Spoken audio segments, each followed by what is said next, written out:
Original teksnya di sini, ya.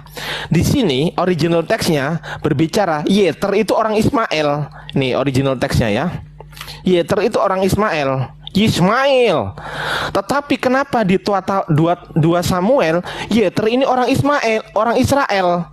Tuh, Yeter orang Israel. Aduh, yang benar yang mana? Yeter itu orang Ismail atau Yeter itu orang Israel? Yang mana yang benar? Ini original teksnya loh, Baik, jadi begini Coba. ya. Sebenarnya masalah-masalah seperti ini juga terjadi dalam Al-Qur'an. Jadi gini. Aduh, udah nggak usah ke Al-Quran dulu tadi. Masa saya jawabnya harus dia tadi kalau mau ngomong kan saya dengar gitu loh. Jadi gini ya. Jadi zaman dulu perlu teman-teman ketahui ya, belum ada yang namanya mesin fotokopi. Sekarang jawab aja, yang benar itu Yitra anak Ismail atau anak Israel? Iya, Coba. itu bisa. Orang Ismail, sorry, orang Ismail. Itu kasih saya waktu untuk menjawab itu. Ya, Untuk saat ini memang saya akui saya belum bisa menjawabnya ya. Nanti itu akan saya jawab.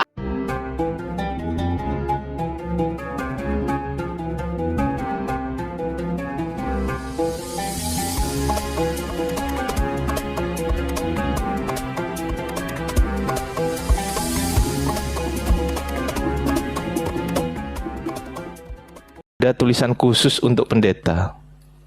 Sebenarnya nggak ada juga khusus. Itu maksudnya kalau kita Ada tulisannya di gini loh, kalau misalnya kita zaman sekolah dulu itu ada buku matematika, ada yang untuk murid, ada yang untuk guru. Nah, kalau murid baca yang untuk guru itu boleh-boleh saja. Cuman yang untuk guru itu kan dia lebih dalam, uraiannya juga lebih luas dan segala macam. Makanya tergantung kebutuhan. Dan saya rasa itu tidak esensial, Ardiansa. Ya lanjut. Iya, uraiannya lebih dalam. Kalau Bible yang edisi study, yang dia khusus dipelajari lebih dalam, itu dijelaskan. Perbandingan-perbandingan antar manuskrip ada, artinya apa, definisinya ada, segala macam. Tapi kalau untuk orang-orang awam ya cukup terjemahan saja, begitu. Berarti betul kata saya dan kata teman-teman Islam yang lain, bahwasanya ketika kita berdiskusi sempat terucap dari teman-teman Muslim gini, ini tidak diajarkan di gereja Anda. Berarti betul ya? Bang Jibril, tergantung kalau naik Bang gini, Jibril, naik Bang Jibril. begini Lanjut. Bang Ardiansa ya, begini. Jadi Silakan. kalau acara gereja yang umum ya, itu nggak mungkin bahas-bahas begitu karena acaranya resmi. Tapi ada juga kalau orang Kristen bilangnya itu PA. PA itu artinya pendalaman Alkitab. Nah, Iya. di situ ada bahas-bahas yang seperti itu. Ibarat kata gini loh, kalau kayak pengajian atau Jumatan kan nggak mungkin ngajar-ngajar yang kayak gitu khusus-khusus begitu kan, acaranya acara umum gitu loh. Kalau acara khusus bisa nanti kita membahas yang lebih dalam, bisa itu di acara bukan resmi gitu, bukan maksudnya Contoh, bukan resmi, bukan umum gitu. Yang contoh yang paling dasar, lu kenapa mental-mental sih? Coba buka buka mic-mu, cek coba. Kok mental-mental? Saya pakai headset biasa ini Oh ya udah, lu lagi di luar? sambil jalan-jalan sih. Enggak kan? Oke. Ganggu nggak? Kalau ganggu ya ntar aja Nggak masalah, masuknya. santai. Nggak masalah, santai aja kok. Oke, sip. Aku mau tanya dong, kira-kira tahu transmisi kan, Edis? Nah, kira-kira transmisi kitab sucimu itu nyambung nggak sampai? Karena ini hal yang paling mendasar, yang notabene ini dijadikan dasar untuk beriman, kan gitu, Dis? Bible itu kan dasar berimanmu dan teman-teman Kristen yang lain. Nah, ketika dasarnya saja sudah nggak jelas, kalau menurut Edis gimana? Tadi agak sedikit putus suaramu, Ardi. Menyambung ke siapa maksudnya? Oke, aku ulangi ya. Oke, jadi Bible itu kan dasar beriman, Dis. Nah, ketika dasar berimannya saja sudah tidak menunjukkan ketidakjelasan, transmisinya dari mulai Yesus sampai ke tangan Anda sekalian ini, maka pertanyaan saya, masih layakkah Bible diyakini atau diimani? Silakan, Baik ya. Jadi dengan segala kekurangan yang ada di dalam Bible itu, bagaimana ada penulis-penulisnya yang tidak diketahui ya, seperti 4 kitab Injil itu, Matius, Markus, Lukas, Yohanes, itu banyak yang mengatakan itu tidak diketahui, seperti penulis kitab Matius tidak diketahui, penulis kitab Markus tidak diketahui. Tapi untuk penulis kitab Lukas, itu Lukas, dan kisah para rasul itu Lukas, dan Yohanes itu kemungkinan besar Yohanes betulan. Itu tidak menjadi soal gitu loh. Ya, tidak menjadi soal, dan itu juga tidak menjadi satu alasan untuk tidak mempercayai lagi isi Bible seperti itu. Jadi Oke. kalau kamu katakan enggak jelas, ya itu dalam tanda kutip tidak jelas dalam perspektif Muslim, itu tidak masalah itu. Enggak, tadi kan yang bilang bahwasanya penulis Injil sinoptik ya, salah satunya ya, Markus, Matius, dan juga Lukas. Injil sinoptik ya. Yohanes kan nggak ikut-ikutan di sinoptik. Nah, itu Anda sudah bilang, bahkan bukan Anda saja, bapak-bapak gereja, bahkan profesor-profesor doktor dari universitas terkenal di Amerika itu pun juga ngomong bahwasanya ini bukan diragukan bahwasanya ini tulisannya Markus, ini diragukan bahwasanya tulisannya Lukas, Matius, dan lain sebagainya. Nah, ketika itu diragukan, pertanyaan saya, siapa yang nulis dis? Ya, seperti saya bilang tadi ya, Bang Ardian, saya penulis kitab Injil itu ada yang tidak diketahui, ada yang diyakini, dalam tanda kutip biasa kita kan ya, diyakini ditulis oleh Yohanes, diyakini ditulis oleh Lukas. Nah, pertanyaannya sekarang begini, apakah itu menjadikan Bible itu, terutama keempat Injil ya, menjadi sesuatu yang tidak bisa dipercaya? Nah, itu Loh. tidak juga seperti itu. Kalau nggak jelas penulisnya ya jelas, aku nggak mau percaya dis. Oke. Kalau nggak, contoh ini ya, ini contoh. Kita kan bahasnya secara akademik nih dis, bukan secara keimanan, bener nggak? Kalau secara keimanan, jelas betul. Kalau kita membahas keimanan itu nggak akan ketemu nanti. ya Debat betul. kusir nanti. Aku juga nggak akan ganggu gugat keimanan dari Edis. Tunggu ntar. Yang mana yang? Iya, ambilin air. Oh ya, no, wes. Ya gak apa wes. Aku juga nggak akan, nggak akan mengusik keimanan dari Edis dan teman-teman Kristen. Cuman, aku di sini kan maunya kan bahas secara akademis. Berarti kalau secara akademis harus ada data kan, yang notabene data itu bisa kalau ada data, maka kita tahu ada data dan bisa kita yakini kan gitu, dis. Salah satu contohnya dari perspektif literasi ya ini ya. Literasi ya. Nah, kira-kira kalau datanya penulisnya aja nggak ada, kemudian Lukas itu contoh dis, Matius hidup pada tahun keberapa sampai tahun keberapa, ini contoh. Kemudian apakah benar yang nulis itu Matius, apakah benar yang nulis itu Lukas? Nah, kalau itu nggak diketahui, kira-kira secara akademis gugur nggak dis? Secara akademis ya, gugur nggak kira-kira? Ya, jadi begini ya, Bang Ardian, saya tidak diketahui penulisnya itu tidak menjadikan suatu informasi itu menjadi tidak dapat dipercaya. Saya kasih contoh ya, ada juga yang namanya surat kaleng ya, atau tulisan-tulisan rahasia. Itu penulisnya memang menyamarkan diri, tapi apakah itu membuat bahwa isi dari informasi yang ada di tulisan itu tidak dipercaya? Tentu tidak juga ya. Masalah percaya atau nggak percaya itu kan nanti kita bahas yang lain. Cuman begini, yang saya sayangkan dengan teman-teman Muslim ya, kalau misalnya kita menggunakan standar yang sama, ini sedikit aja. Saya sebenarnya nggak mau ke Quran ya. Saya itu kan udah baca Quran tuh dari Al-Fatihah sampai Anas. Quran pun juga begitu, tidak diketahui siapa penulisnya. Kalau kita mau bicara belak-belakan loh, karena baik di dalam Injil, kita bicara 5 Injil ya, 4 Injil ya. Penulis itu nggak ngomong saya lah yang nulis ini, nama saya Riko atau apa gitu, nggak ngomong gitu dia. Penulisnya memang nggak penting itu bagi dia gitu loh. Nah, sama dengan kalau kita baca Quran juga, tidak ada dalam Quran itu ini ditulis oleh ini. Nah, cuman tradisi Islam mengatakan itu ditulis oleh Zaid bin Sabit kan gitu. Nah, tradisi Kristen juga gitu, mengatakan bahwa oh ini ditulis oleh dari Matius, oh ini dari Lukas, dari Markus, dari Yohanes gitu. Itu tradisi semua itu. Sama kayak Quran juga ditradisikan ditulis oleh Zaid dan kawan-kawan gitu. Ya, masalahnya gini, dis. Kalau di Quran itu transmisinya jelas. Edis tahu nggak transmisi itu apa? Coba kita cek dulu. Iya, transmisi itu kan rantai periwayatan gitu loh. Ini dari siapa, dari sini, Betul. dari sini. Betul. seperti itu. Penerusan pesan dari orang seseorang kepada orang lain, kepada orang lain, kepada orang lain kan gitu. Ada penerusan pesan di situ. Nah, yang menjadi masuk akal adalah penerusan pesan itu disertakan tahunnya, dis. Jadi tahunnya itu masuk akal. Contoh yang nggak masuk akal. Katakanlah Zaid bin Sabit hidup di 1 Hijriah. Kemudian Zaid bin Sabit ini menceritakan katakanlah kepada Anas radhiyallahu an. Itu hidup 300 Hijriah. Nah, ini nggak masuk akal. Nah, yang buat masuk akal itu salah satunya itu juga waktu. Kemudian yang kedua, penerusan pesan tersebut jadi penulis dari Al-Quran itu sudah jelas ya, ada Muadz bin Jabal, ada Zaid bin Sabit. Jadi bukan hanya sendiri, jadi ada saksinya juga.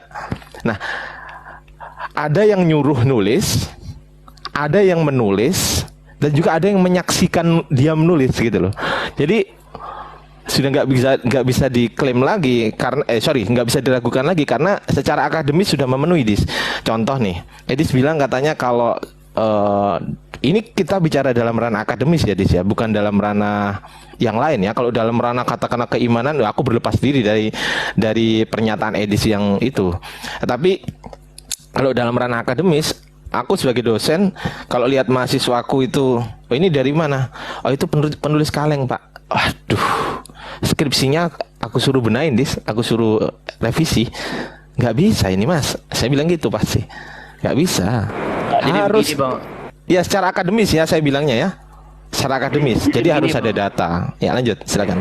Ini Bang Ardi ya. Jadi pertama-tama kita itu kalau menanyakan kepada seseorang, maka kriteria yang kita pakai itu harus kita gunakan kepada diri kita sendiri. Itu dulu ya, kita harus pegang itu. Jadi misalnya kalau teman-teman muslim menanyakan, loh ini kan penulis Injil kan nggak diketahui nih, Matius ini siapa penulisnya, ini cuman kata orang atau kata tradisi atau kata bapak-bapak gereja, ini dari Matius. Tapi siapakah penulis aslinya itu memang nggak tertulis di situ. Kalau kita buka Matius, dari A sampai Z kita baca, nggak ada di situ ngomong, saya lah Matius yang nulis ini atau ini dari Matius. Enggak. Bukan itu yang bentar, kita cari. Biar saya selesaikan dulu, biar ini.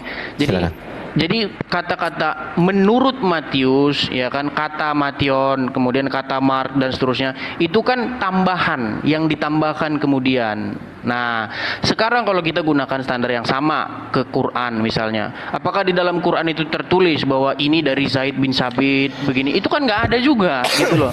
Sama itu akhirnya, nanti sama. Makanya saya bilang kalau kita membahas ini nanti muaranya itu nanti ke debat kusir, Ardiansa. Jadi lebih bagus kita itu bahas yang udah ada aja. Ini isi Quran, ini isi Bible. Nah, ayo kita bahas gitu. Itu lebih menurut saya lebih esensial daripada membahas siapa penulisnya gitu. Karena nanti akan debat kusir itu nanti. Ya oke. Justru yang kita cari di sini bukan pengakuan, bukan klaim dari dirinya sendiri, enggak. Tapi transmisinya, Dis. Jadi ada benar-benar Zaid bin Sabit itu menulis, kemudian saksinya siapa, kemudian kata siapa ini ternyata ditransmisikan oleh Anas radhiyallahu anhu. Nah, Anas radhiyallahu anhu ini ditransmisikan ke siapa? Ke Qatadah selanjutnya dan sampai kepada Imam Bukhari. Nah, itu runutannya jelas, Dis. Jadi bukan hanya klaim gini ya, mohon maaf ya. Aku Zaid, aku yang telah menulis, bukan hanya klaim itu. Kalau hanya klaim itu, saya pikir juga nggak cukup juga gitu loh. Bukan itu yang kita cari. Justru yang kita cari, ya yang kita cari ini, tunggu saya selesaikan dulu. Yang kita cari ini adalah transmisinya gitu loh, Dis. Jadi pengurutan mulai dari Rasulullah SAW, kemudian Quran ini ditulis pada zaman siapa? Oh ternyata pada zaman Rasulullah sudah ditulis dan dipegang mushafnya oleh Abu Bakar, kan gitu. Nah, dari situlah bisa dikopi lagi, disalin lagi dengan penulis yang sama pada zamannya Utsman. Siapa? Zaid bin Sabit lagi yang nulis. Kenapa? Karena dia orang yang cerdas. Ditulis lagi, penulis yang sama pada zaman Rasulullah menuliskan lagi pada zaman Utsman. Gitu loh. Dan hadisnya ada. Transmisinya jelas gitu loh. Tahun-tahunnya juga jelas. Nah, pertanyaannya, kita nggak usah cari Matius yang nulis, Matius berkata aku menulis ini, nggak usah. Pertanyaannya, setelah Matius menulis, contoh nih, setelah Matius menulis kan pastinya papirus kan. Nah, setelah Matius menulis, kemudian siapakah yang menyampaikan setelah Matius, Riz? Baik, saya tanggapi ya. Jadi begini ya, ini sebenarnya tema-tema lama, tema-tema usang, tema-tema 12 tahun yang silam yang saya bahas ini. Jadi gini, Iya, silakan, tema seperti nggak ini apa-apa. sudah saya tinggalkan sebenarnya. Gini ya, Bang Iya. Ardian saya dengar ini perhatikan pelan-pelan ya. Harusnya Itu paham lah ya semua- Bang Edis ya.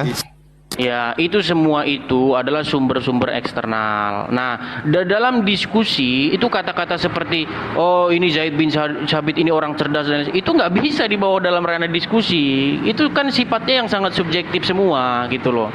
Nah, kalau masalah tradisi ya change transmission itu ada juga di dalam kekristenan. Ya, contoh misalnya begini, tradisi gereja itu mengatakan bahwa Petrus punya murid, ya kan? Nanti disampaikan muridnya Petrus kepada Polikarpus menyampaikan kepada Irenaeus. Kemudian inilah menurut bapak-bapak gereja inilah bahwa si ini dari Matius, Injil ini dari ini dan itu dari itu. Nah, di dalam tradisi Islam juga begitu. Nah, ini ya rantai periwayatan ini sudah mutawatir begitu. Ini dari sini, dari sini, dari sini. Itu sumber eksternal semua. Nanti kalau kita debat itu jadi debat kusir. Artinya gini aja, Islam meyakini bahwa yang tertulis di dalam Al-Quran ini informasinya sudah mutawatir. Kristen mengakui informasi yang tertulis dalam Injil ini sudah mutawatir. Nah, sekarang apa isi Quran, apa isi Bible? Ayo kita bandingkan. Nah, saya kasih contoh nih kalau kita mau bahas ke situ nih ya.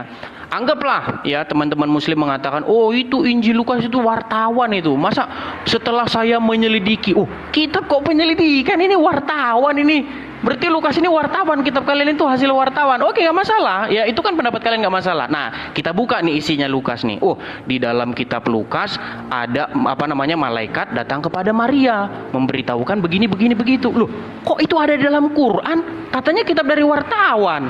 Kok kitab dari wartawan sekarang ada di dalam Quran? Nah, gitu aja yang kita bahas kan lebih menarik gitu loh. Ya, yang jadi masalah gini, Dis.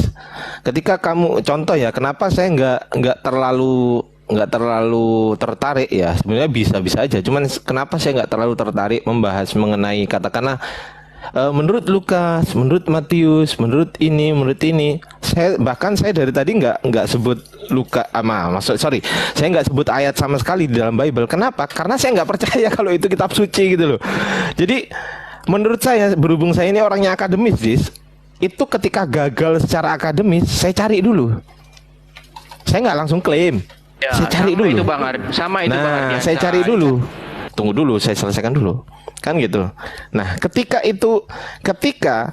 Edis membawakan katakanlah, oh di dalam Lukas 2 ayat 11 ini ada malaikat yang bilang bahwasanya telah lahir di kota Daud Tuhan Kristus, Tuhan dari kota Daud, kan gitu kan.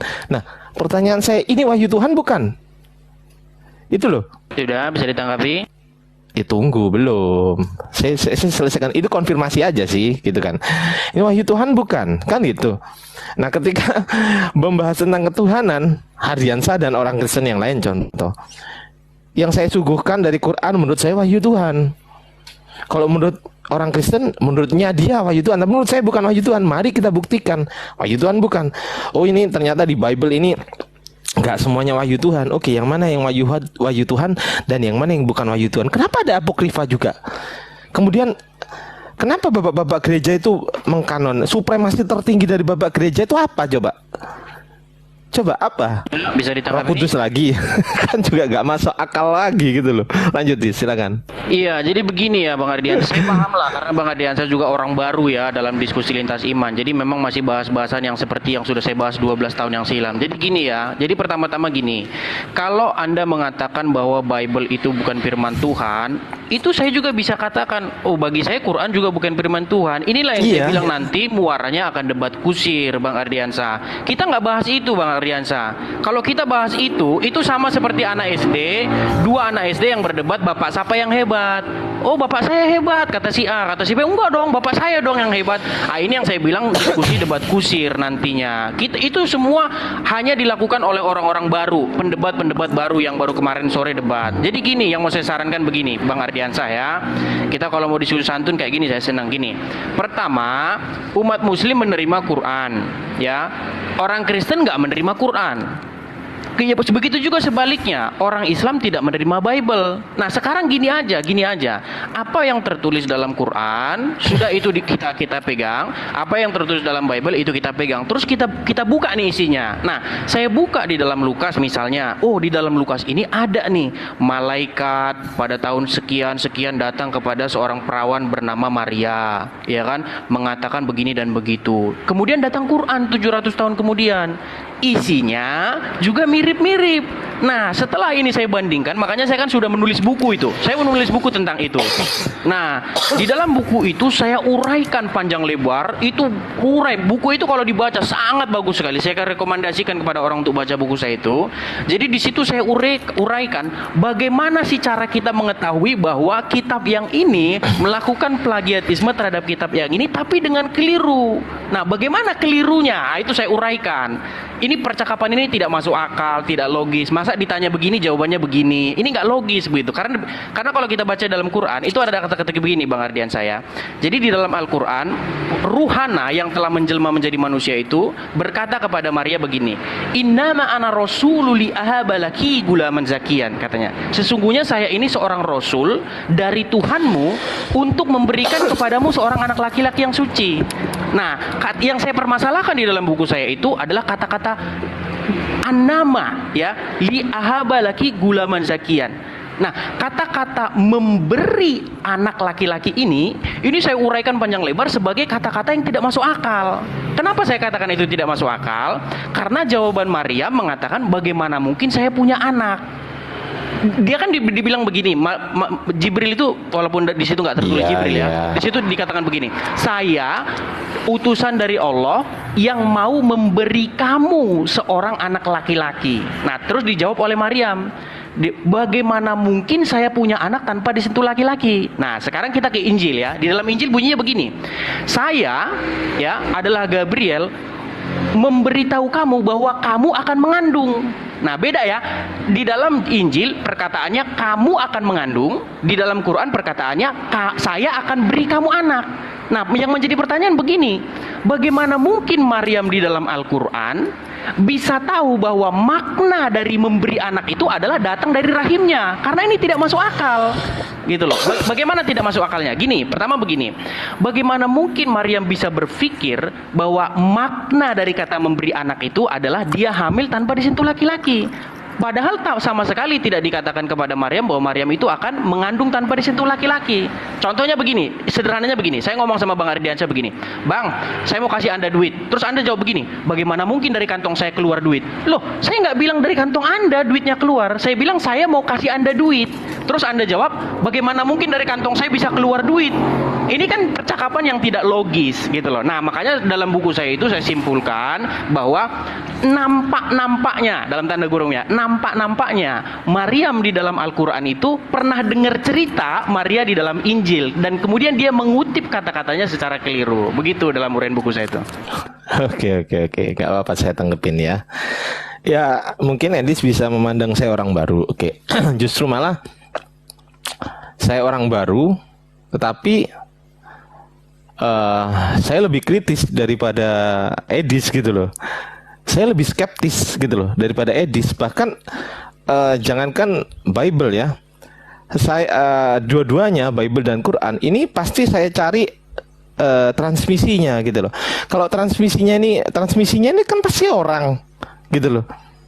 Nah, orang ini siapa gitu loh? Ada nggak pengurutannya? Kemudian buktinya ada nggak? Nah, itu yang perlu kita cari gitu loh.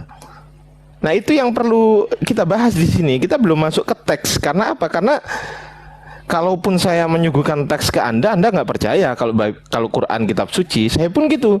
Kalau Anda menyuguhkan teks Anda kita belum bicara persamaan ya. Kita belum bicara secara tekstualnya dan juga kontekstual di dalam teksnya belum. Tapi kita masih bicara ini Bible-mu ini kitab suci bukan? Kan gitu. Nah, Edis tadi bertanya, apa kitab suci menurut Anda? Menurut saya sesuai dengan pengertian semua orang yang ada di Indonesia ini, kitab suci itu wahyu Tuhan yang dibukukan. Kalau menurut Edis lain ya itu urusan nanti kan gitu. Makanya kenapa saya selalu apa namanya, kalau diskusi terus ketuhanan, terus kamu ambil ayat dari mana? Oh, ini dari Lukas. Oh, saya nggak percaya kok. Masa yang kamu suguhkan itu apa bukan wahyu Tuhan? Ya suguhkan yang wahyu Tuhan dong. Nah, pertanyaan saya gini sekarang, Dis. Bapak-bapak gereja tuh punya supremasi apa kok dia berani mengkanon, oh ini wahyu Tuhan, oh ini bukan wahyu Tuhan? Ini pertanyaan simpel, Dis. Ya kan? Pertanyaan simpel ini. Oh ini wahyu Tuhan, oh ini bukan wahyu Tuhan. Sementara Quran beda. Apa yang dilisankan Rasulullah tulis ya pada saat menulis, pada saat sahabat-sahabatnya menulis itu wahyu, itu Quran yang dibaca. Bahkan Rasulullah melarang bahwasanya mencampurkan Quran dengan hadis, itu dilarang sama Rasulullah. Ini tetap ditulis Quran doang, jangan dicampur hadis, gitu loh. Nah, untuk perkara penyusunan dan lain sebagainya, saya akan menjelaskan kalau Aidis mau masuk ke situ. Tetapi yang jadi masalah, Ardiansyah ini orangnya hanya mau debat kalau sama-sama open cam, sama-sama buka data. Itu yang jadi masalah bagi saya. Makanya kenapa kadang saya ketika membahas Bible, kitab suci buktikan ini, kadang jarang ada peminatnya. Ya gak ada masalah. Saya ingin membuktikan bahwasanya dari ranah akademis, menurut saya yang sudah saya lakukan, dari ranah akademis ya, ranah akademis itu artinya ilmiah. Dari keilmiahan kitab, itu Quran itu ilmiah, Bible enggak. Saya bisa buktikan itu. Nah, ketika ada orang Kristen yang mengatakan, oke Ardiansyah, mari kita buktikan. Ya mari, tapi syaratnya harus open cam, buka data. Itu yang menjadi apa namanya, yang menjadi tema ini tuh sebenarnya jarang diminati oleh teman-teman Kristen yang lain. Nah, kembali ke pertanyaan saya, menurut Edis, apa supremasi dari bapak-bapak gereja? Kok dia berani mengkanon ini firman Tuhan dan bukan firman Tuhan, sementara Yesus sudah naik, diangkat ke apa, kalau Edis bilangnya ke surga ya? Sebenarnya kan itu uranon, tapi kita nggak ke situ lah. Intinya diangkat lah. Itu. Nah, apa supremasi dari bapak-bapak gereja, kira-kira kok dia berani mengkanon ini wahyu Tuhan dan ini bukan wahyu Tuhan, sementara di Ortodoks berbeda, ya kan? Di Ortodoks itu contoh Mazmur itu ada 151 pasal, di Katolik 150 pasal. Yang benar yang mana? Kan gitu. Sementara di Katolik ada berapa? 71 kitab ya, kalau nggak 72 ya. 72 ya, teman-teman. Sementara ya di Katolik ada Makabe. Nah, di Protestan nggak ada. Nah, ini beda lagi nih. Itu baru kanonisasi ya. Ini saya belum tanya soal kodeks. Di Kodeks Sinaiticus Markus 16 ayat 9 sampai 20 nggak ada. Kenapa di akhir-akhir di Efraimi ada?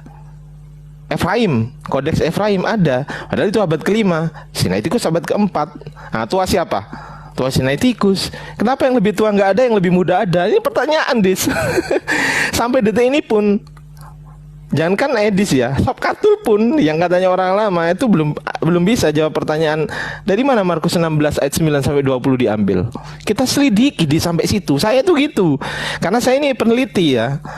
Dalam akademis saya ini peneliti, Dis. Jadi saya selalu skeptis. Sikap saya ini selalu skeptis. Gak mudah percaya. Ah, masa sih? Coba aku ulik dulu deh.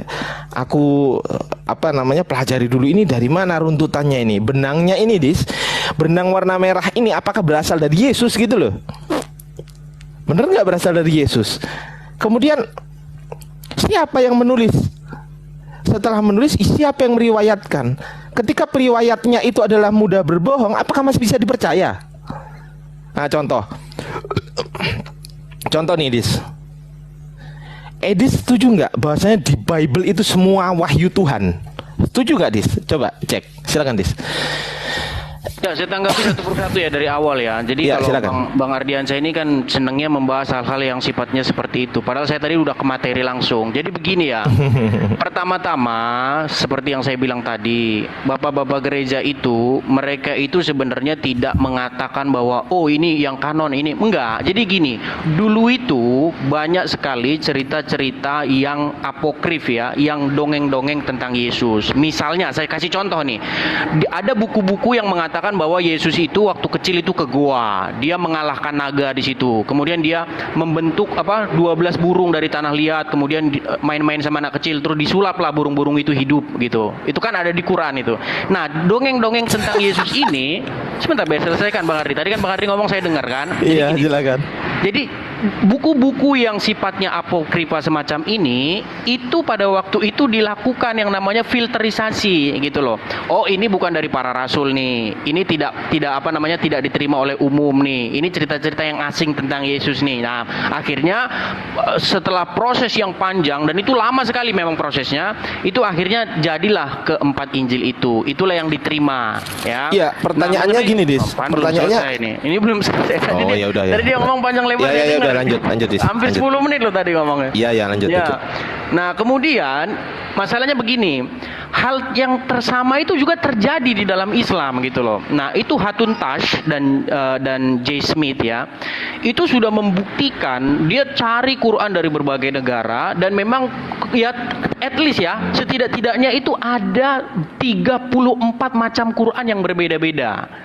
Gitu loh. Ada yang versi Hars, ada yang versi versi Hafs, ada yang versi Wars, ada yang versi ini segala macam. Itu 34 itu dikumpulkan oleh Hatun. Ya. Dan itu ditunjukin langsung bukunya. Ya. Nah, cuman yang jadi masalah kalau kita seperti ini nanti semua ada jawabannya itu. Oh, itu kan memang Muhammad mengajarkan adanya Qiratul Sab'ah katanya kan. Ini bacaan yang 7 seperti itu. Ada juga yang mengatakan oh enggak 7, 10. Ada yang mengatakan enggak 12 bacaan berbeda dan segala macam. Makanya nanti ujung-ujungnya Bang Ardiansa itu nanti debat-debat yang sifatnya remeh-temeh gitu loh. Kenapa saya katakan itu remeh-temeh? Karena itu tidak esensial gitu loh. Sekarang gini aja, ini sudah sama-sama kita terima, ya kan? Itu sudah ada Quran, sini sudah ada Bible. Ayo kita buka isinya. Nah, ya, saya kebetulan gini, Dis. Selesaikan. Waduh, ini enggak diselesaikan. Ya udah lanjut. Jangan kelamaan lah. Lama banget. Tadi lama loh. Ini saya baru bentar banget loh. Ya, dijawab dulu. Tadi apa supremasi pengkanonnya itu loh. Lanjut. Jadi begini, mereka itu ada kesepakatan. Kan tadi sudah saya bilang, ada 3 kriteria. 3 kriteria yang dipakai. Pertama, apakah buku itu apostolik? Apostolik itu artinya berasal dari para murid-murid. Ya. Kemudian yang kedua, apakah buku itu bersifat am? Am itu artinya menyeluruh. Artinya di jemaat ini itu ada, di jemaat si B ada, di jemaat C ada, di jemaat D ada. Itu arti am, ya, umum. Nah, kemudian yang ketiga, apakah dia bersifat ortodoks buku itu? Nah, kalau 3 ini tidak dipenuhi, maka buku itu terdiskualifikasi sebagai buku yang otoritatif. Misalnya Injil Thomas atau Injil Basilides, itu masih ada semua, masih kita simpan gitu loh. Cerita-cerita tentang Yesus membuat burung dari tanah liat, cerita-cerita Yesus bilang sama pohon kurma, terus pohon kurmanya menunduk ke bawah memberikan kurma, itu ada semua. Nah, ini semua dongeng-dongeng tentang Yesus gitu loh. Dan mohon maaf, menyedihkannya itu masuk ke dalam Quran. Dan orang Kristen itu udah tahu semua yang kayak begitu gitu loh. Makanya itu nggak kita pakai itu dongeng-dongeng seperti itu. Nah, jadi maksud saya begini Bang Ardiansa, kita udahlah ya, Quran yang ada sekarang dengan Bible yang sekarang kita buka bareng-bareng nih. Kalau Anda tadi punya sifat yang skeptis, itu saya salut sekali. Jarang. Biasanya orang Islam yang skeptis itu biasanya orang Islam yang sekolah, yang sampai universitas. Saya banyak sekali menemui teman-teman saya Muslim yang udah sekolah Islam, itu akhirnya mereka ateis. Banyak sekali teman saya begitu. Dia cuma formalitas aja dia Islam, tapi aslinya ateis. Pikirannya udah ateis. Dia seperti Mun'im Siri dan kawan-kawan. Itu dia, coba kamu tanya sama Mun'im Siri, percaya nggak Quran itu wahyu? Nggak percaya dia itu. Quran itu wahyu. Tanya Mun'im Siri sekarang juga kalau nggak percaya. Jadi gini, yang saya bilang begini Bang Ardia, yang udah ada ini Quran, yang Bible yang ada sekarang kita buka. Saya kasih contoh sederhana. Kalau Bang Ardi berani masuk ke sini, ini dalam ranah langsung ini, ya, sama-sama teks yang diterima. Anda teks yang diterima, saya pakai teks yang diterima. Oke, di dalam Bible dikatakan malaikat Gabriel datang kepada Maria dengan kata-kata seperti ini, ya. Engkau akan mengandung, perhatikan, tolong konsentrasi penuh. Engkau akan mengandung dan melahirkan anak laki-laki dan engkau akan menamai dia Yesus. Perhatikan kata-kata itu. Terus Maria menjawab, bagaimana mungkin hal itu terjadi karena aku masih perawan atau aku belum bersuami. Nah, kita ke Quran sekarang. Di Quran kata-katanya begini. Saya ini seorang rasul dari Tuhanmu untuk memberi, perhatikan, untuk memberi, bukan kamu akan mengandung ya, untuk memberi kamu seorang anak laki-laki. Nah, dijawab oleh Maryam di dalam Quran, bagaimana mungkin saya punya anak laki-laki tanpa disentuh? Pertanyaannya begini, loh, siapa yang ngomong kepada Maryam di dalam Quran bahwa dia akan punya anak laki-laki tanpa disentuh? Kan nggak ada. Perkataannya kan, saya akan memberi kamu anak laki-laki. Secara logis, kalau Anda tadi bersifat skeptis, saya sangat senang kalau orang punya pikiran skeptis. Kalau Anda mau berlogis, harusnya Maryam jawab gini, anak siapa yang mau kamu kasih ke saya? Harusnya begitu kalau logis. Tapi Maryam di dalam Quran bisa tahu bahwa maksud dari diberi anak itu artinya dia akan mengandung tanpa hubungan seksual. Nah, ini mencurigakan. Mencurigakannya kenapa? Nampaknya Maryam di dalam Al-Quran dia pernah dengar cerita Maria di dalam Injil. Karena nggak mungkin perempuan kalau dibilang saya akan beri kamu anak laki-laki, dia berpikir bahwa anak itu datang ke kandungannya tanpa hubungan seksual. Mustahil perempuan bisa berpikir seperti itu, karena itu nggak pernah ada kejadian macam itu di bawah kolong langit ini. Belum pernah ada sejarah perempuan hamil tanpa disentuh laki-laki. Makanya bagaimana mungkin Maryam bisa berpikir situ? Nah, solusinya satu-satunya jalan keluar adalah ini Maryam yang di dalam Al-Quran, dia melakukan plagiatisme terhadap Maria yang ada di dalam Injil, tetapi memilih kata-kata yang keliru. Seperti itu. Dis, jangan lama-lama, Dis. Dah. Aku balik kamera dulu ya, teman-teman. Ya. Balik kamera dulu. Entar dulu gimana ya caranya ya? Ini. Sayang sekali ya teman-teman, Ardiansa ini orangnya tetap pada pendirian, nggak bisa dibelok-belokkan apalagi dipancing ke sana ke sini. Saya akan tetap membahas Bible, kitab suci atau bukan, karena saya nggak percaya ayat-ayat yang ada di Bible. Saya percaya ayat-ayat di Quran kan gitu. Nah, pertanyaan saya gini, ini kan P1 Dis, papirus. Ini sumber sekunder, oke lah, ini sumber sekunder dari Wikipedia, oke. Tetapi tunggu, di sini ada sumber primernya, Dis. Nah, ini pertanyaan saya, Papirus Matthew ini siapa yang nulis, Dis? Coba jawab dulu, Dis. Saya konfirmasi dulu. Itu Matius tidak diketahui, tidak ditulis di situ siapa penulisnya. Oke, saya tunjukkan ya, Dis ya. Di sini, Gospel of Matthew dating paleographically to the early 3rd century, Dis. Apakah Matius hidup pada abad ke-3? Itu salinan. Ada Bang Zuma? Oh iya, tunggu. Di mana Bang Zuma? Tunggu ya. Bukan.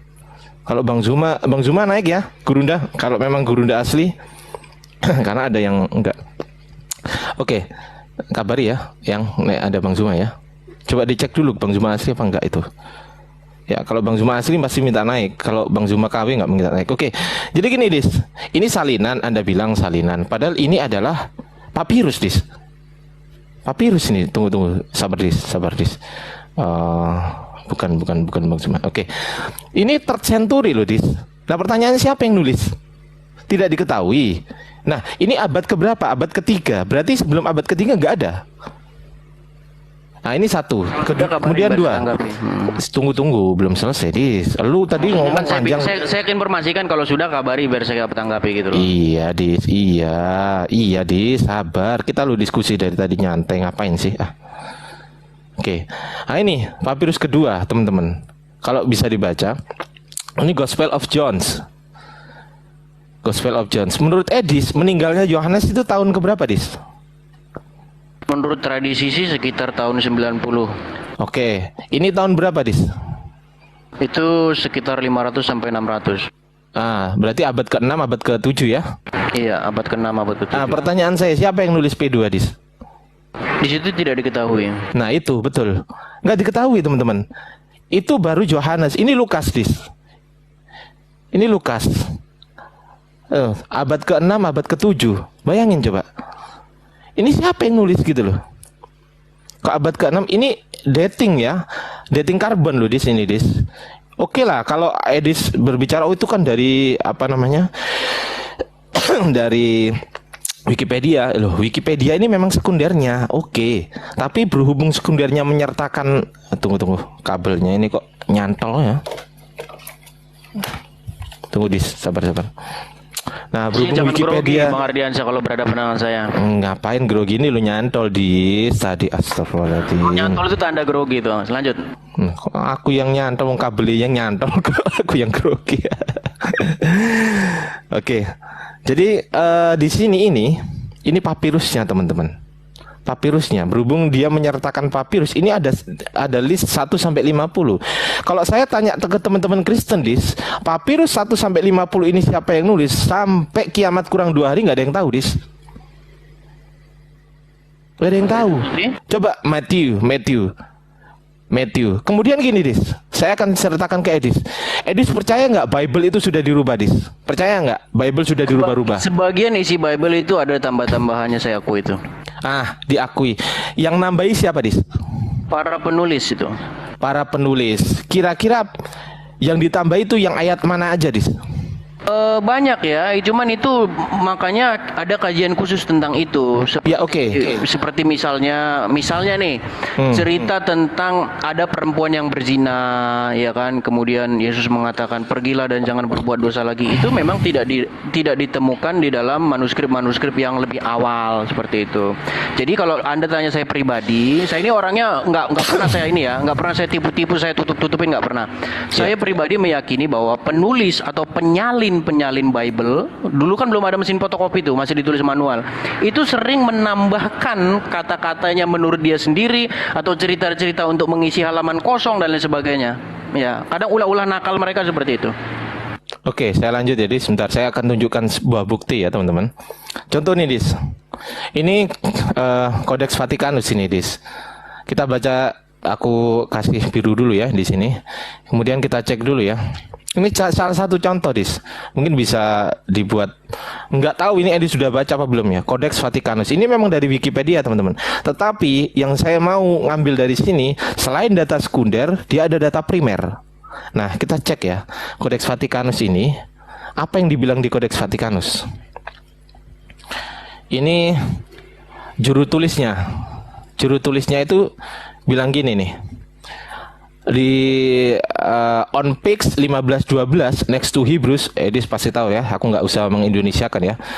The text contains a marginal note. Note-nya gimana nih? Ama testate kai kake apes ton palaion me metatoye. Edis bisa kan baca itu Yunani? Bahasa Yunani saya nggak bisa. Oh ya udahlah, saya bacain ya. Thank you teman-teman. Ama testate kai kake apes ton palaion me metatoye. Nah, apa artinya, kita cek dulu. On page 1512 ya.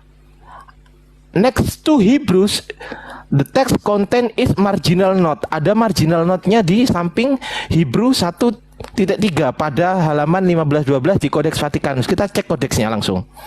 Nah, ini kodeksnya, teman-teman. Digital Vaticanus Library. Kalau Ardiansa mainnya gini, makanya kenapa jarang yang mau sama Ardiansa gara-gara ini. Gitu loh. Ini manuskrip ditulis ngeblur ya. Ditulis 1209. Dan ini diklaim pada abad ke-4 sampai ke-5 ngeklaimnya. Kita pun nggak tahu juga, tapi dia ngeklaim. Tapi yang ini tertulis 1209. Nah, ini di sini ya. Ini kelihatan Vaticanus 1209. Tadi dia bilang pada halaman 1512. Kita cek nih. 1512. Nah, ini teman-teman. Nah, di samping Hebrew 1.3 ini loh. Nah, ini loh teman-teman. Ama testate kai kake pes ton palaion metatoye. Tuh. Udah jelas ya kan? Bisa baca kan, Ini loh. Kelihatan kan? Kelihatan enggak? Artinya apa? Enggak kelihatan. Artinya adalah nih. Artinya full and knave leave the old reading and do not change it.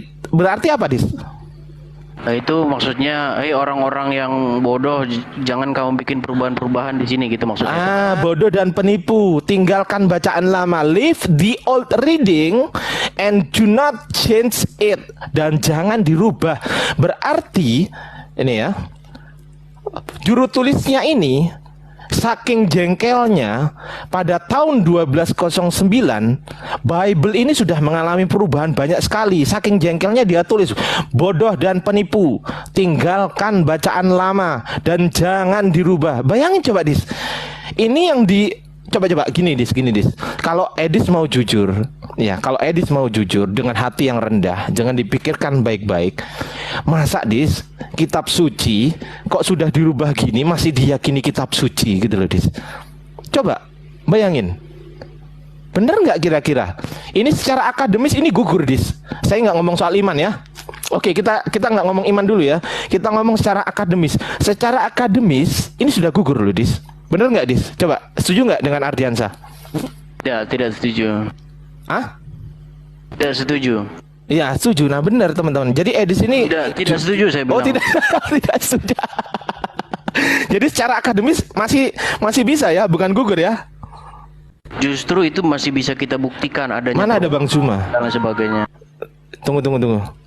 Dikasih tahu aja kalau udah selesai biar saya tanggapi. Soalnya udah 15 menit ini. Oke, lanjut Dis. Baik, jadi mengajukan pertanyaan pertama tadi saya ingat ya, pertanyaannya begini. Ini kan Yohanes kan menurut tradisi meninggal tahun 90. Kemudian ada manuskrip loh, kok ini tahun 500. Berarti ini kan nggak masuk akal. Itu sama saja mengajukan pertanyaan begini Bang Ardi. Kita pergi nih, taruhlah ke masjid tua di Banten ya. Kita main nih masjid tua di Banten. Nah, di situ ada manuskrip Quran tuh. Ada mushaf Quran yang tua, taruhlah tahun Bang Ardi di mute dulu dong. Tadi kan saya bicara menghargai saya ini kan. Nah, terus di situ ada misalnya manuskrip atau mushaf Al-Qur'an ya, yang berasal taruhlah dari tahun 1600 lah, dari kesultanan apa gitulah.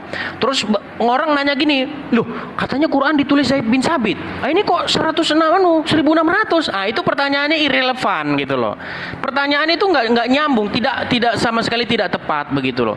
Salinan ya, itu tidak bisa ditanyakan lalu membuktikan bahwa ini nggak masuk akal. Masa penulisnya meninggal tahun 90 tapi tulisannya ditulis tahun 500? Itu kan salinan yang ditulis orang ulang gitu loh. Sama saja di dalam salinan itu pun tidak dikasih tahu penulis ini adalah ini, enggak gitu loh. Sama seperti kalau kita baca Quran sekarang ini, Anda ambil Quran, baca dari Al-Fatihah sampai Anas, tidak pernah ada di situ ditulis inilah penulis Quran, nggak ada. Atau Zaid lah penulis Quran, nggak ada. Atau Utsman bin Affan membentuk panitia untuk nggak ada itu, gitu loh. Makanya dari tadi saya bilang begini Bang Ardiansyah ya, walaupun Anda sebenarnya lebih tua, saya panggil Anda abang untuk menghormati. Gini ya. Jadi pertama-tama yang perlu ketuaan lu Dis. Ngarang aja. Maksud saya lebih tua gitu. Jadi gini Ardian saya. Jadi gini. Pertama-tama kita ini kalau mau membahas hal-hal yang sama-sama sudah kita terima. Nah, tadi bagus itu diangkat isu-isu seperti itu. Dibilang, "Oh, ini menurut ini ada catatan pinggirnya nih. Bahkan penulis ulangnya itu ngasih kritik di situ sama orang-orang yang nulis ini." Iya, itu memang itu kenyataan seperti itu loh. Jadi, zaman dulu waktu orang nulis itu menyalin ulang karena belum ada mesin fotokopi, kadang-kadang dia suka nambah-nambahin. Kadang ditambahin di catatan pinggir, kadang ditambahin sendiri di situ, kadang ada isi-isinya yang sama sekali bukan dari Yesus gitu loh. Makanya itu bagus buku yang berjudul The Five Gospels, itu bagus ya. Berapa persen yang ini benar-benar murni, walaupun saya nggak setuju banget semuanya dengan itu. Nah cuman gini loh Bang Ardiansyah, kenapa umat Islam tidak menggunakan kacamata yang sama gitu loh. Itu kalau kacamata yang sama digunakan kepada Islam, itu bubar semua itu gitu loh. Masalahnya ini yang saya bilang tidak konsistennya teman-teman muslim di sini begitu. Dibilang oh ini menurut Utsman, menurut ini. Itu semua itu informasi yang belakangan. Periwayatan atau penulisan tentang Muhammad itu jauh sekali belakangan setelah Muhammad. Gitu loh. Umat muslim coba saya tantang nih, berikan kepada saya sumber primer ya, sumber primer tentang biografi atau sosok Muhammad. gitu. Sosok Muhammad yang dadanya dibelah, kemudian dicuci pakai air jam-jam lah, kemudian itu semua dapat dari mana sih? Kan kita dapati itu dari buku-buku sirah yang ditulis jauh belakangan setelah Muhammad. Itu kalau kita menggunakan kriteria yang sama, Bang Ardi, itu gugur menjadi sumber sejarah itu. Nggak bisa itu jadi sumber sejarah. Ya, pertama itu kita punya sumber sejarah sekunder, kita punya sumber sejarah primer. Untuk menjadi sumber sejarah sekunder saja itu nggak lulus, gitu loh. Buku-buku sirah itu, buku-buku yang ditulis seperti Al-Bidayah wa Nihayah yang ditulis yang dikarang oleh Ibnu Katsir, ya, buku-buku yang belakangan semua, itu nggak pernah ketemu Muhammad loh. Ibnu Katsir, Bukhari, itu semua tokoh yang beda generasi sama Muhammad, gitu loh. Nah, kalau itu kita uji pakai cara yang sama, itu nggak akan gugur semua. Nah, kemudian kalau di dalam Kristen bedanya begini. Kalau Bang Ardi baca itu pembuka kitab Lukas itu, ya, setelah aku menyelidikinya dengan seksama dari para saksi mata. Ini saksi mata ini dan pelayan firman. Kemudian aku membukukannya secara teratur bagimu. Nah, coba kita ke Quran. Ada nggak di dalam Quran itu dari para saksi mata? Nggak ada. Nah, makanya begini, kalau saya baca Quran, saya tidak melihat Quran itu modelnya seperti itu. Ini beda 180 derajat. Saya kasih contoh begini, ya. Saya ambil ayat di dalam Al-Quran bunyinya begini. Wahai Bani Israel, ingatlah akan nikmatku yang telah aku limpahkan kepadamu dan aku melebihkan kamu di atas segala bangsa. Sekarang begini, kita tanya, ini yang ngomong siapa dan ngomong kepada siapa? Kalau kita baca di sini, ada seseorang ngomong kepada Bani Israel. Tentu saja umat muslim berkata, ini Allah yang ngomong kepada Bani Israel. Pertanyaannya, apakah abad ke-7 Allah ngomong kepada Bani Israel, wahai Bani Israel, ingatlah akan nikmat yang kebenaran? Apakah begitu? Makanya saya ketika membaca Quran, ini modelnya seperti ini contohnya, ya.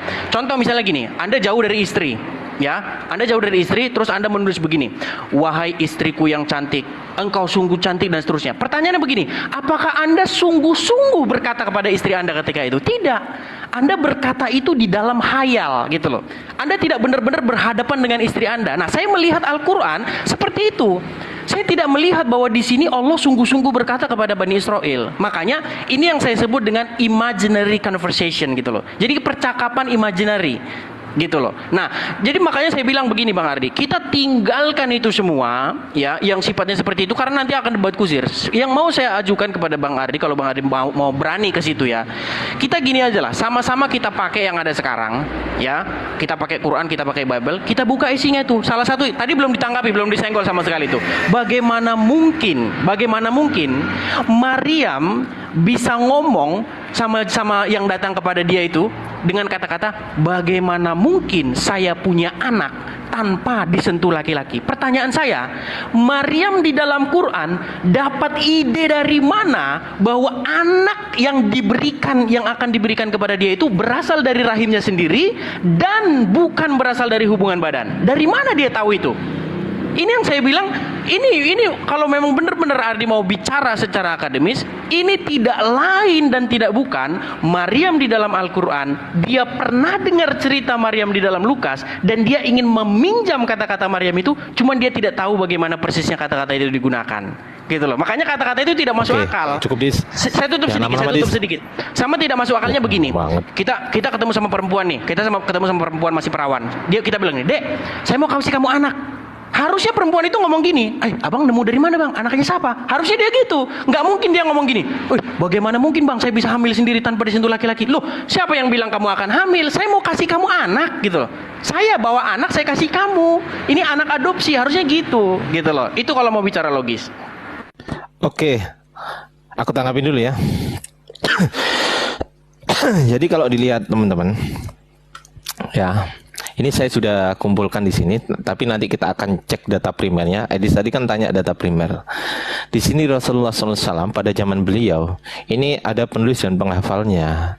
Udah jelas kan, Ubay bin Ka'ab, Mu'adz bin Jabal, Abu Zaid, dan juga Zaid bin Sabit. Ini diriwayatkan ke ini, Anas radhiyallahu an, Qatadah, dan lain sebagainya. Kita cek teman-teman di hadisnya. Bukhari 3526. Kita cek ya.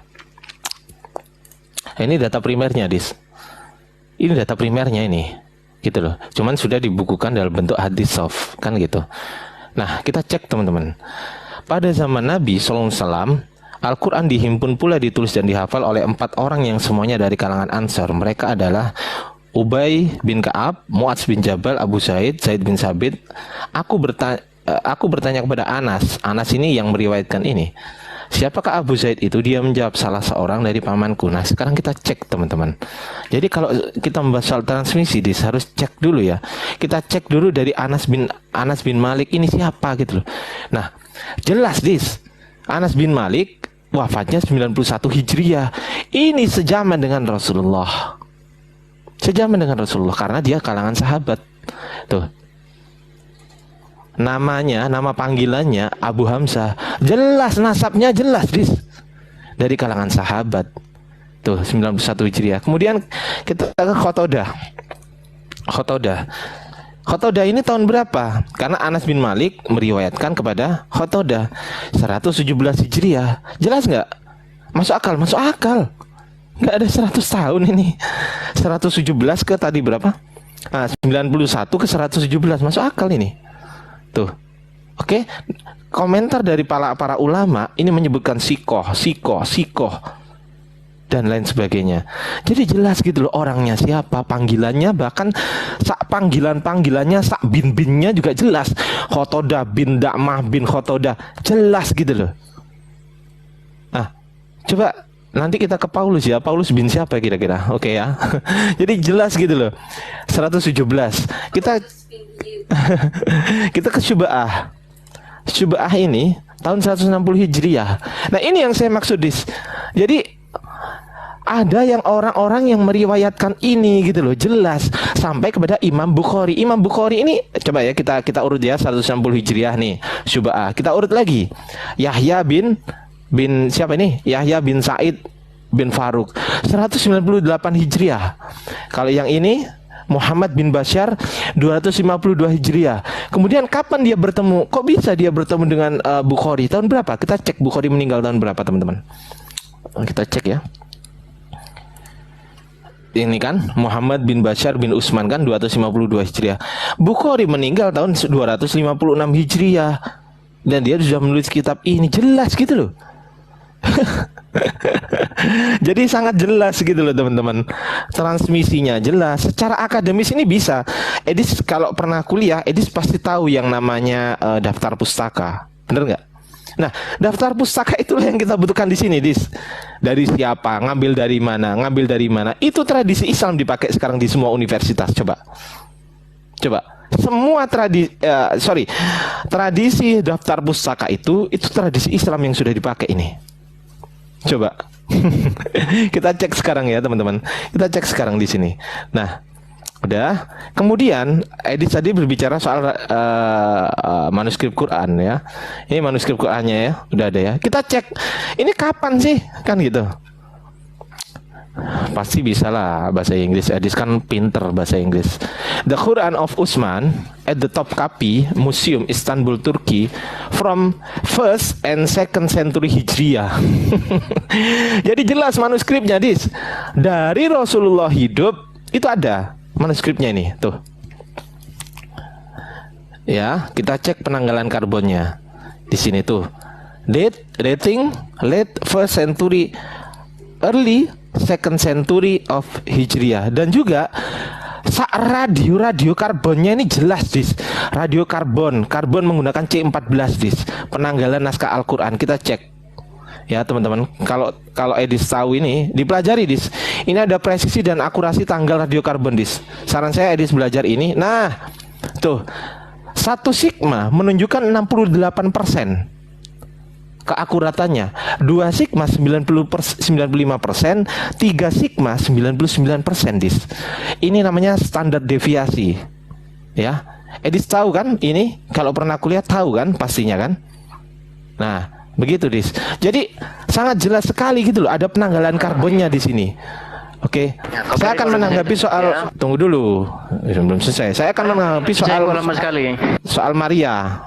soal Maryam tadi kan, saya akan menanggapi itu. Sorry Dis ya, saya bukannya apa-apa. Cuman saya ini orangnya tegas, nggak bisa dilarikan kemana-mana dan nggak bisa dipancing kemana-mana. Saya hanya dari tadi, saya hanya mentaati apa yang sudah saya tulis. Saya bertanggung jawab. Bible, kitab suci, buktikan. Itu di situ. Saya nggak mau masuk ke teks, karena kalau Anda masuk ke teks, kita larinya ke kritik teks.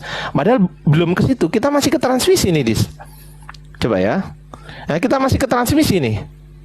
Tuh, sekarang saya tanya ke Edi sekarang. Tolong tunjukkan kepada saya dari mulai Matius, Markus atau Lukas atau siapa yang meriwayatkan sampai ini. Kira-kira siapa gitu loh, Dis? Tahunnya bertahun berapa? Nah, salah satu contoh yang saya tanyakan ke Edi tadi, sesuai dengan papirus ini kan papirusnya. Ini tahun berapa coba? Abad keberapa? Abad ketiga. Siapa yang menyalin ini, Dis? Siapa yang menyalin ini? Ini digunakan nggak? Atau hanya dibuat pajangan gitu loh? Siapa yang menyalin ini? Kemudian ini belum saya bahas surat-surat Paulus loh ya. Wah, kalau saya bahas surat-surat Paulus, apalagi kalau saya tanya nih Edis, siapa yang menulis Ibrani? Wah, itu pendeta Asali, Budi Asali aja nggak tahu itu siapa yang menulis Ibrani itu. Coba Dis, kita fokus di sini Dis. Jangan lari-lari ke teks. Saya nggak mau lari-lari ke teks karena Ardiansa nggak mau dibelokkan kemana-mana.